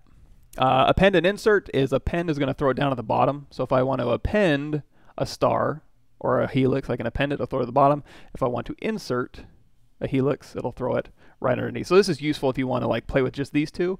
In ZBrush4R8 and ZBrush4R7 used to be able to have an object selected and then turn the eyeball off and it would turn everything off. Now what you have to do is hold down Shift to turn everything off, and then you can tap the nameplate to turn that back on, and then you can just work on these two objects alone. So you can kind of just isolate out your subtools like that. So you've got hundreds of subtools in here. That's an easy way to kind of be like, oh, you know what, I want to work on these two now. You can select this one, hold down, you can turn the eyeball on, hold down Shift, turn on all the eyeballs off, turn those back on, and now you're just working on these two. And that way, you know, then you were in a couple as opposed to just solo mode. Fritz got it. Can you do edge extrusion, hard surface modeling in ZBrush? You can't just do an edge, and the reason why, I think, is because you can get very quickly into non-manifold geometry land. So if we go over here, what I usually do anyways is just throw a little thickness on it, which is probably not the answer you're looking for, but I'm going to show you anyways, just in case anybody else is wondering. So I go to Q Cube here, on a solo mode here, and so the question is, like, can you do, like, go ahead and delete hidden. Can you do an edge extrusion? So if you want to extrude, for example, this edge, if you do that, it's just going to pull up like so. Not to say, let's go ahead and do insert single edge loop here. So we've got a simple plane here. If you did want to extrude this edge, you can. So there we go. Extrude, edge, loop complete, polygon, byline. Yeah, that'll work. So if you did want to extrude an edge, you can go through here and extrude these edges all you want. It's just going to create a bunch of extra geometry. You can just go through here. Let's go to select lasso and get rid of these. And then you got back to your edge. But usually what I'll end up doing is doing like a QMesh polygroup all. And then I'll go through here and just use QMesh functionality. So I'll do QMesh single poly. And I can pull this up. And then if I want to, I can go over here and extrude an edge. So I can just, between QMesh and extrude, I can kind of dictate, you know, how these things are bending. So with extrude here, I can pull this up and then I can QMesh out, and then I can go through and again extrude this edge and then pull this out. And then I've got this kind of shape going, and then it's just a matter of getting rid of all the extraneous stuff and then deleting hidden. And then I can go through here and say like, okay, I want to bevel. Now you can bevel edges, so you can kind of bevel this one and this one. And then if you want to, you can go to like insert multiple edge loops with interactive elevation. And now when I pull through, I can kind of pull these things out, kind of round these things off. If that's the kind of look I'm going for here, we'll round it this way. And then if you want to do like a panel cut, then at that point it would just be a QMesh, all polygons, and just pull that through. Now, of course, you'd want to pull that up so it doesn't flip your normals. But if you do flip your normals for any reason, you just go down here to your, oh, I have all these on, display properties, and then just hit flip. And then we got this kind of shape going. Cool. Thanks for showing up, everybody. Yep. Good to go. Let me go ahead. I'm going to kill ZBrush real quick. I've put it through the ringer here. If you want to do, so as far as like fast ZBrush concept iteration, if you go way back through my videos on my channel, we kind of did a bunch of concepting on the fly. And we kind of concepted out this like little policeman robot thing. Let me see if I still have him. Let me go to streaming, and he's kind of at stage 1, I think, if I remember. Smirky. Let's see, details, date modified. We got Smirky here. So this is where I would be at like stage 1. It's just this kind of thing here, just kind of dialing in where I want my stuff to go. And if I want to go ahead and add a hand to him, I go like brush, insert, body parts here. And we can go ahead and just steal a hand here. And we can kind of start with this. So if we wanted to do like a robot hand design, we could certainly start from this point. Let's go ahead and scale this hand down just a bit here. And kind of do oversized hands. Now if I want to dynamesh this thing, I'm going to have to be careful because these fingers are close together. I'm going to go ahead and do split unmask points here, alt tap this one, and then we can go ahead and just do a close holes operation. Now instead of dynameshing this thing, what I can do is just hit Control D to subdivide and kind of keep it as a subdivision mesh until I get it to where I want, and then I can change to a higher resolution dynamesh. Let's see, preferences, edit. line cursor to surface. Now the other thing I might do if it's like robotic, like finger and hand design type thing, is, let's go ahead and thicken these up, is I might just kind of skip all these fingers. I can use them as placeholders here, but I can go ahead and let's do a delete lower. And I'm going to go through, hold down Control Shift. I'm going to grab the select lasso. And I'm just going to chop these fingers off in a very particular way. So I'm going to go through here and just kind of select these rings here. And now if I do an auto groups, it's under your polygroups menu. Now I've got these fingers. Now I can just have these out here as placeholder. Go ahead and split those off so I can just have them there, and then I can go ahead and just Dynamesh this thing together. So we just Dynamesh this. Let's go a little higher. There we go. So you have this Dynameshed, and then what I can do is these will be placeholder for just like the finger placement or the size if I wanted them to look like that. But then I can go through here. I can duplicate this off. We'll go ahead and just take this middle finger, for example, delete hidden, and then I can just go ahead and Dynamesh this one. And now what we can do is do our super fancy, like, okay, what do I want these things to be? So I'm going to crank the Z intensity up, turn my lazy radius off by hitting L, and then we can go in here with our clay brush or dynamic brush and kind of start doing like what we want this thing to look like through here. And again, you know, just clay brush, and I can split this stuff off. I can start Z modeling. I can start doing live booleans, all that kind of stuff. But occasionally what I'll just end up doing is just kind of really quickly going through. Let's turn off X symmetry here. And kind of just dialing in kind of the shape and ideas that I would want it to kind of look like. So if this knuckle's going to bend here, I'll kind of put a little knuckle bend in here. So maybe this will be a big knuckle that kind of rotates underneath, and then this one will kind of come through here. And maybe this will be, let's do clay buildup or clay tubes to kind of pass a line through here. And now this one is going to have to bend as well, so we can kind of tell that, okay, we'll bend here, and we'll do another one here, and that'll give us a little breathing room in between here. We can use clay buildup, and of course, crank your resolution up as needed. And now I'm just going to do one finger here. So we can kind of go through here and kind of like, okay, I want this edge to be pulled up. If you want to, you can use clay brush to kind of build up to those edges. And if you want to start doing hard surface stuff, you can go into your H polish and just start holding down Alt and just kind of start polishing this stuff down, or using trim dynamic in here. And if you did want to get a little fancy, you can go in here. I would just use a clay brush at this early stage, but you can also use, like, let's go to our standard brush, clone this off. We'll go back to like a drag dot with this alpha, and then crank that up and focal shift down to -100. Now you can just kind of drop this stuff in, or you can use your new vector displacements, all that kind of stuff. You can also go to brush insert, insert multi-mesh boolean. If there's anything fancy in here, we got machine parts model toolkit. Let me see if we got anything in here. I still like to go down to this menu just because it's a little bit faster than dragging through up here, but your mileage may vary. If you want to have these consistent, just hold down Control and it'll drag out to your brush size. So you go here, hold down Control, and put these on there. And if you want to, you can just Dynamesh those together real quick. Of course, my resolution sucks, so I can keep them separately as well. And I can also Dynamesh them separately as well. But anyway, I'm just going to Dynamesh those together for now. So now that I've got, you know, a finger kind of going with our H polish and clay polish and trim dynamic and all the little fancy things that you learn here, like so. And okay, so there's a finger. I can use these other fingers as placement, so now I can just take this one and just Control drag these over and scale them down. We'll go ahead and move this pivot up here, and we'll kind of scale this down there and rotate it around. And you can also just rotate these fingers, and however you like to do that, just use some screen space here. There we go. Get those dialed in and just make duplicates of the same finger. And then once that's done, I can probably, you know, the rest of the hand, these finger placeholders here, I don't really need. You know what? Let's just go ahead and finish this hand out. Why not? So if I got this here, I'm going to go ahead and do auto groups here.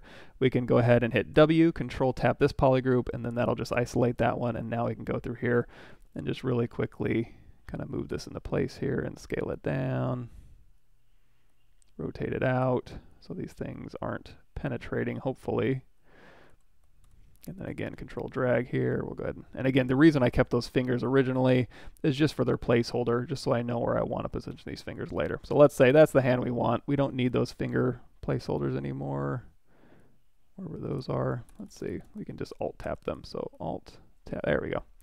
Don't need those anymore. So now we've got our fingers in place that we can use, and then of course you'd want to sculpt the hand up. This one is just a Dynamesh, so then you can go in here and go like, okay.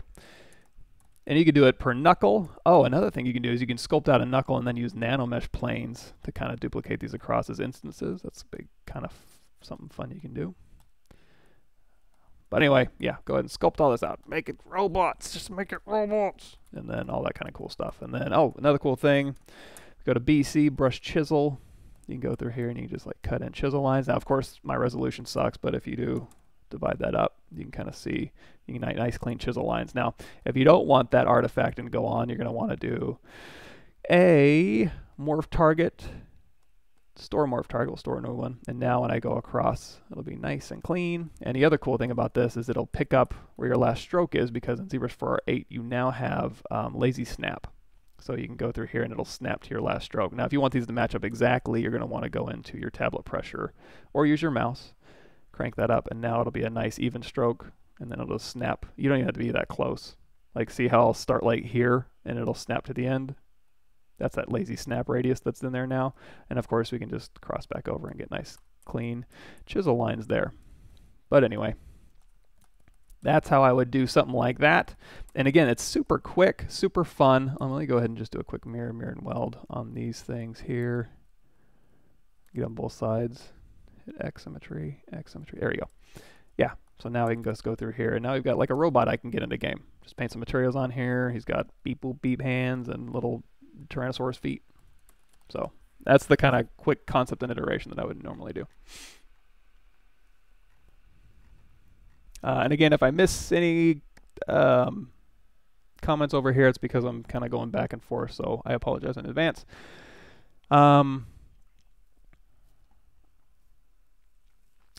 More polygon. So for the game gun model for production, what will change for the workflow? More polygon modeling to have clean edges. Yeah, you know, I'll just like this. You know, this will end up being a super clean robot. So even on this concepting stage, I could go through here and be like, you know what? I want this shape to start being refined, so I can pop this thing out and refine it or rebuild it and then subdivide it. And that's basically what I did with these hard surfaces on my female here.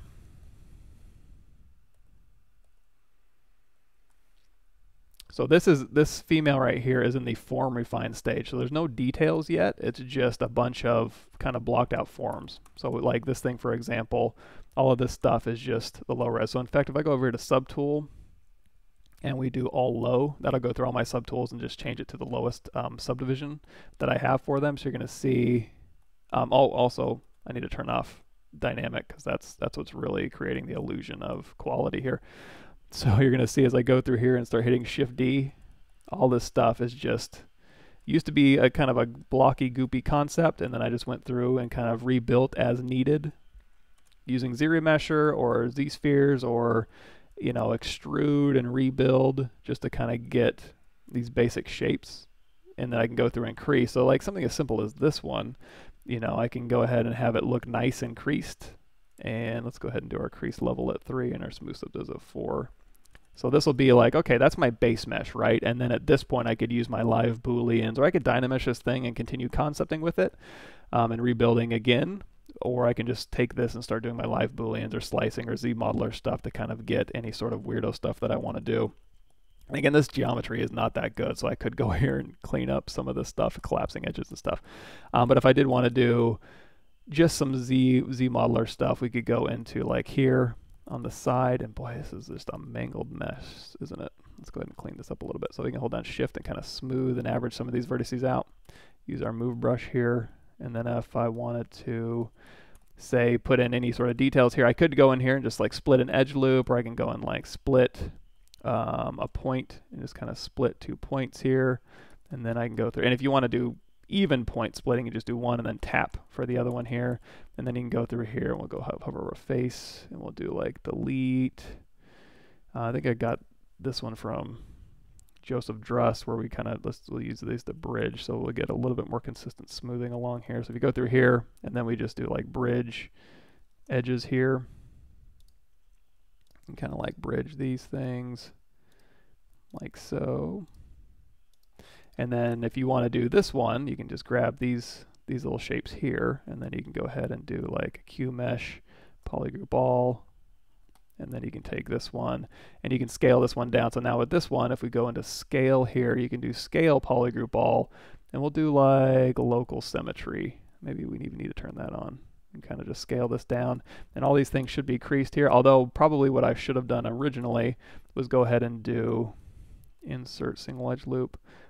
We can go ahead and insert one after the fact, but you can also inset that polygroup before you start. So you can kind of just tighten these edges up here.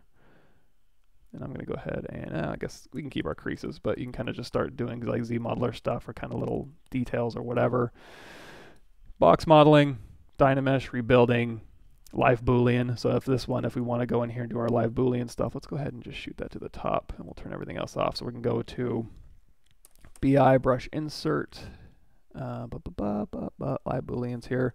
My favorite one to use is I think Joseph Drust made all these, so we can kind of pop these things in here. And we can go ahead and do split unmasked points, and then we can make that a new start group here, make that subtractive.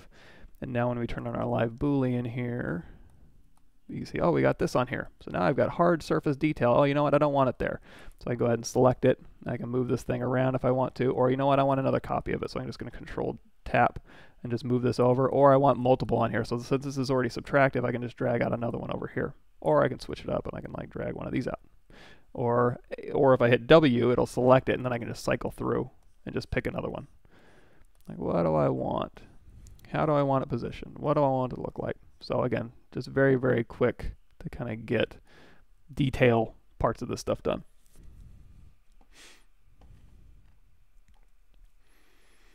Freelancing tips. Someone starting out to work in the industry.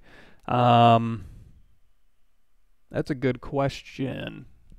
I know on ArtStation they have an option for like, you know, contact me, or I'm available for freelance. I know on LinkedIn they do too. You'll probably have to, I get contacted for freelance on most of the like some of the projects and stuff that I've worked on. But it usually it comes down to the amount of time I have available. But for you guys, it would just be, I don't really have a good answer for that because I don't do a lot of freelance work. I do some work on the side for fun, but I'm not a freelance expert. I wish I had a better answer for you, but maybe somebody in the comments will chime in, and I'm sure it's been gone over before. Hey, thanks for showing up, everybody.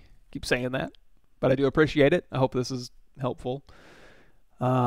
Anybody recommend a QShot? I recommend QShot HDR Pro. I prefer the Pro because there's a few options in there that you can't do with the regular, like creating your own geometry and stuff. It's a little more freedom as far as like rendering options. I think you can do your clown pass and your render layer pass and stuff. I don't want, don't quote me on that. Look at the features and see what you need. But I prefer the ZBrush QShot Pro just for all the extra bells and whistles. But if you don't need them, then there's no reason to pay for it. Yeah, so everybody loves that gizmo here. If you ever want to play with something else, and one example of the gizmo not being able to do what I want, for example, is we'll go ahead and grab a cylinder 3D, go into edit mode, turn off live Boolean, make polymesh 3D. So for example, if we go over here and we do group by normals, and then we go in here and we hit W, we can control tap this one. And then if I want to put in an edge ring, I can hold down control.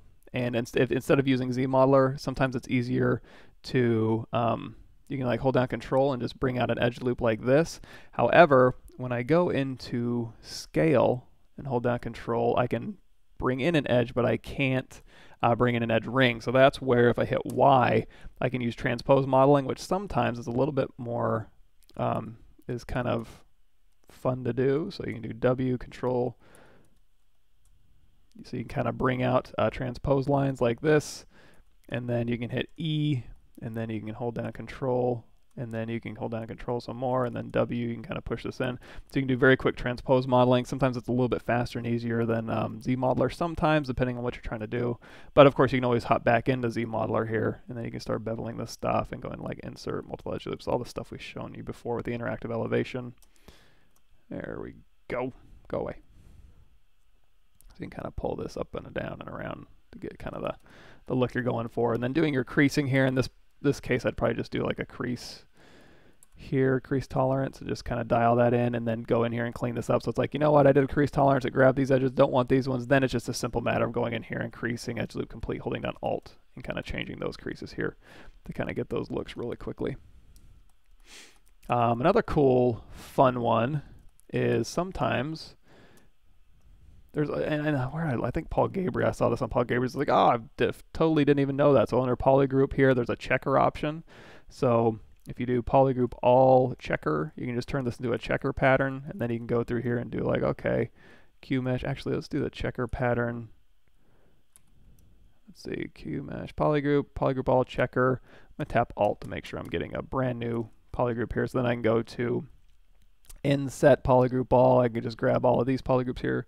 Let's do Shift D. There we go. So we kind of inset these first, and then we do like Q mesh and poke these in, and then you've got that kind of stuff going on. So that was cool. You didn't miss anything. I just did a little bit of concepting fingers. Things like vector displacement, okay, for art test. Yeah, I would use any, well, yes.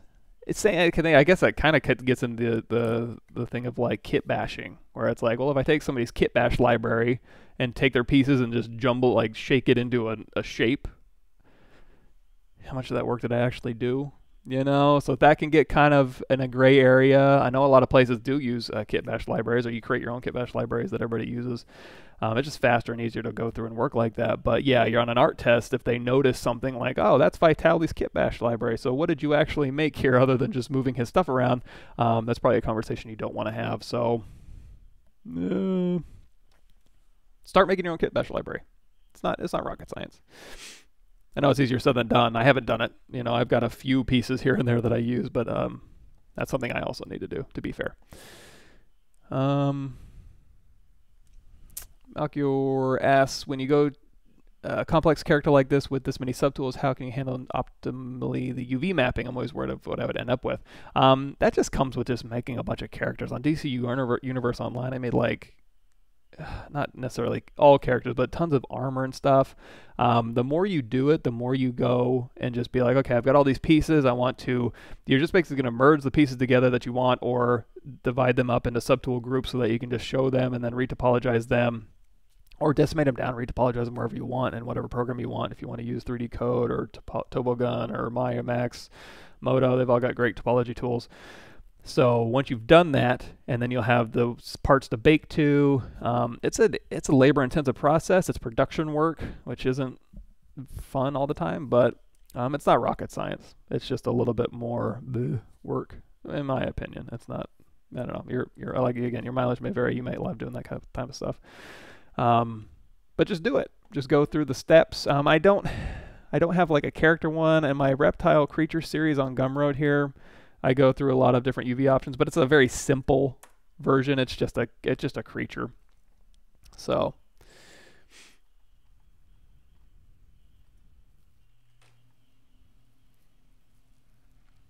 and even though it's clean topology, still retopology is another tool. Yeah, okay, so let's see what I miss here.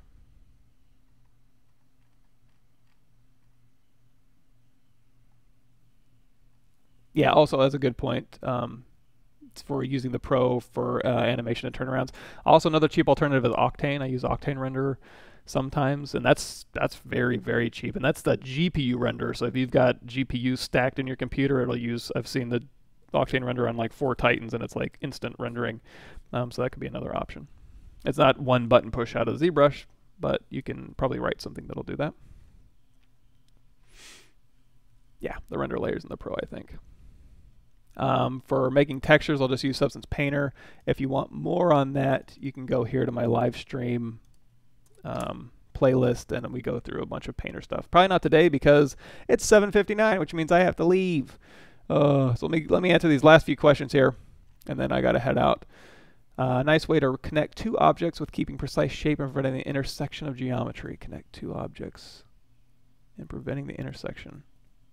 You can, like if this is what you're talking about, let me say W, let's go back into our gizmo here. And then we'll hold down Control. So I mean, there's a lot of different bridge options here. So we go held down Alt, and we make this shape here, and then we hold down Alt, and we make like this shape here. They don't even have to match if you don't want to, but I'll go ahead and make them match because it looks a little bit nicer. And then we can go to Bridge 2 holes. You can kind of like bridge these 2 holes here with this type of option. And you can kind of dial in your interactive resolution as well. And you can also bridge 2 polys here. So you can go through here and you go like, I want to bridge 2 polys. I want to bridge him to him, and just bridge those across. And then you can go through here and like insert multiple edge loops, kind of dial that in, and also do thickness on here if you want to.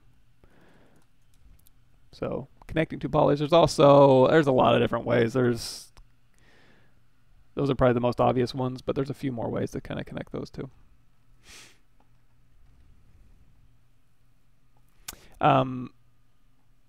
Yeah, and the render pass is also, there's a way around that. If you go to my Intro to ZBrush Part 3, actually, I don't have it on there. What you can do in KeyShot, I don't have enough time to go into it now, but you can just assign a flat material to your individual subtools. You can do it as a render.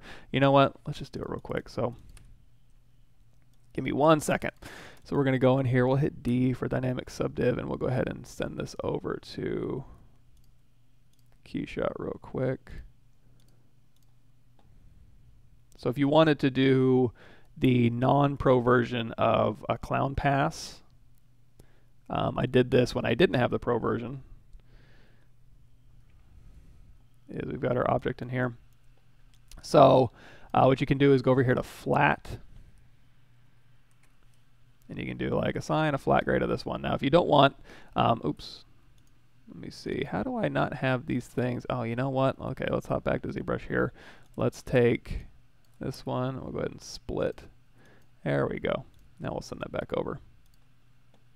Now we got 2. So we can go flat grade of this one. If you don't want flat grade, just double click this and you can change this to like whatever, red.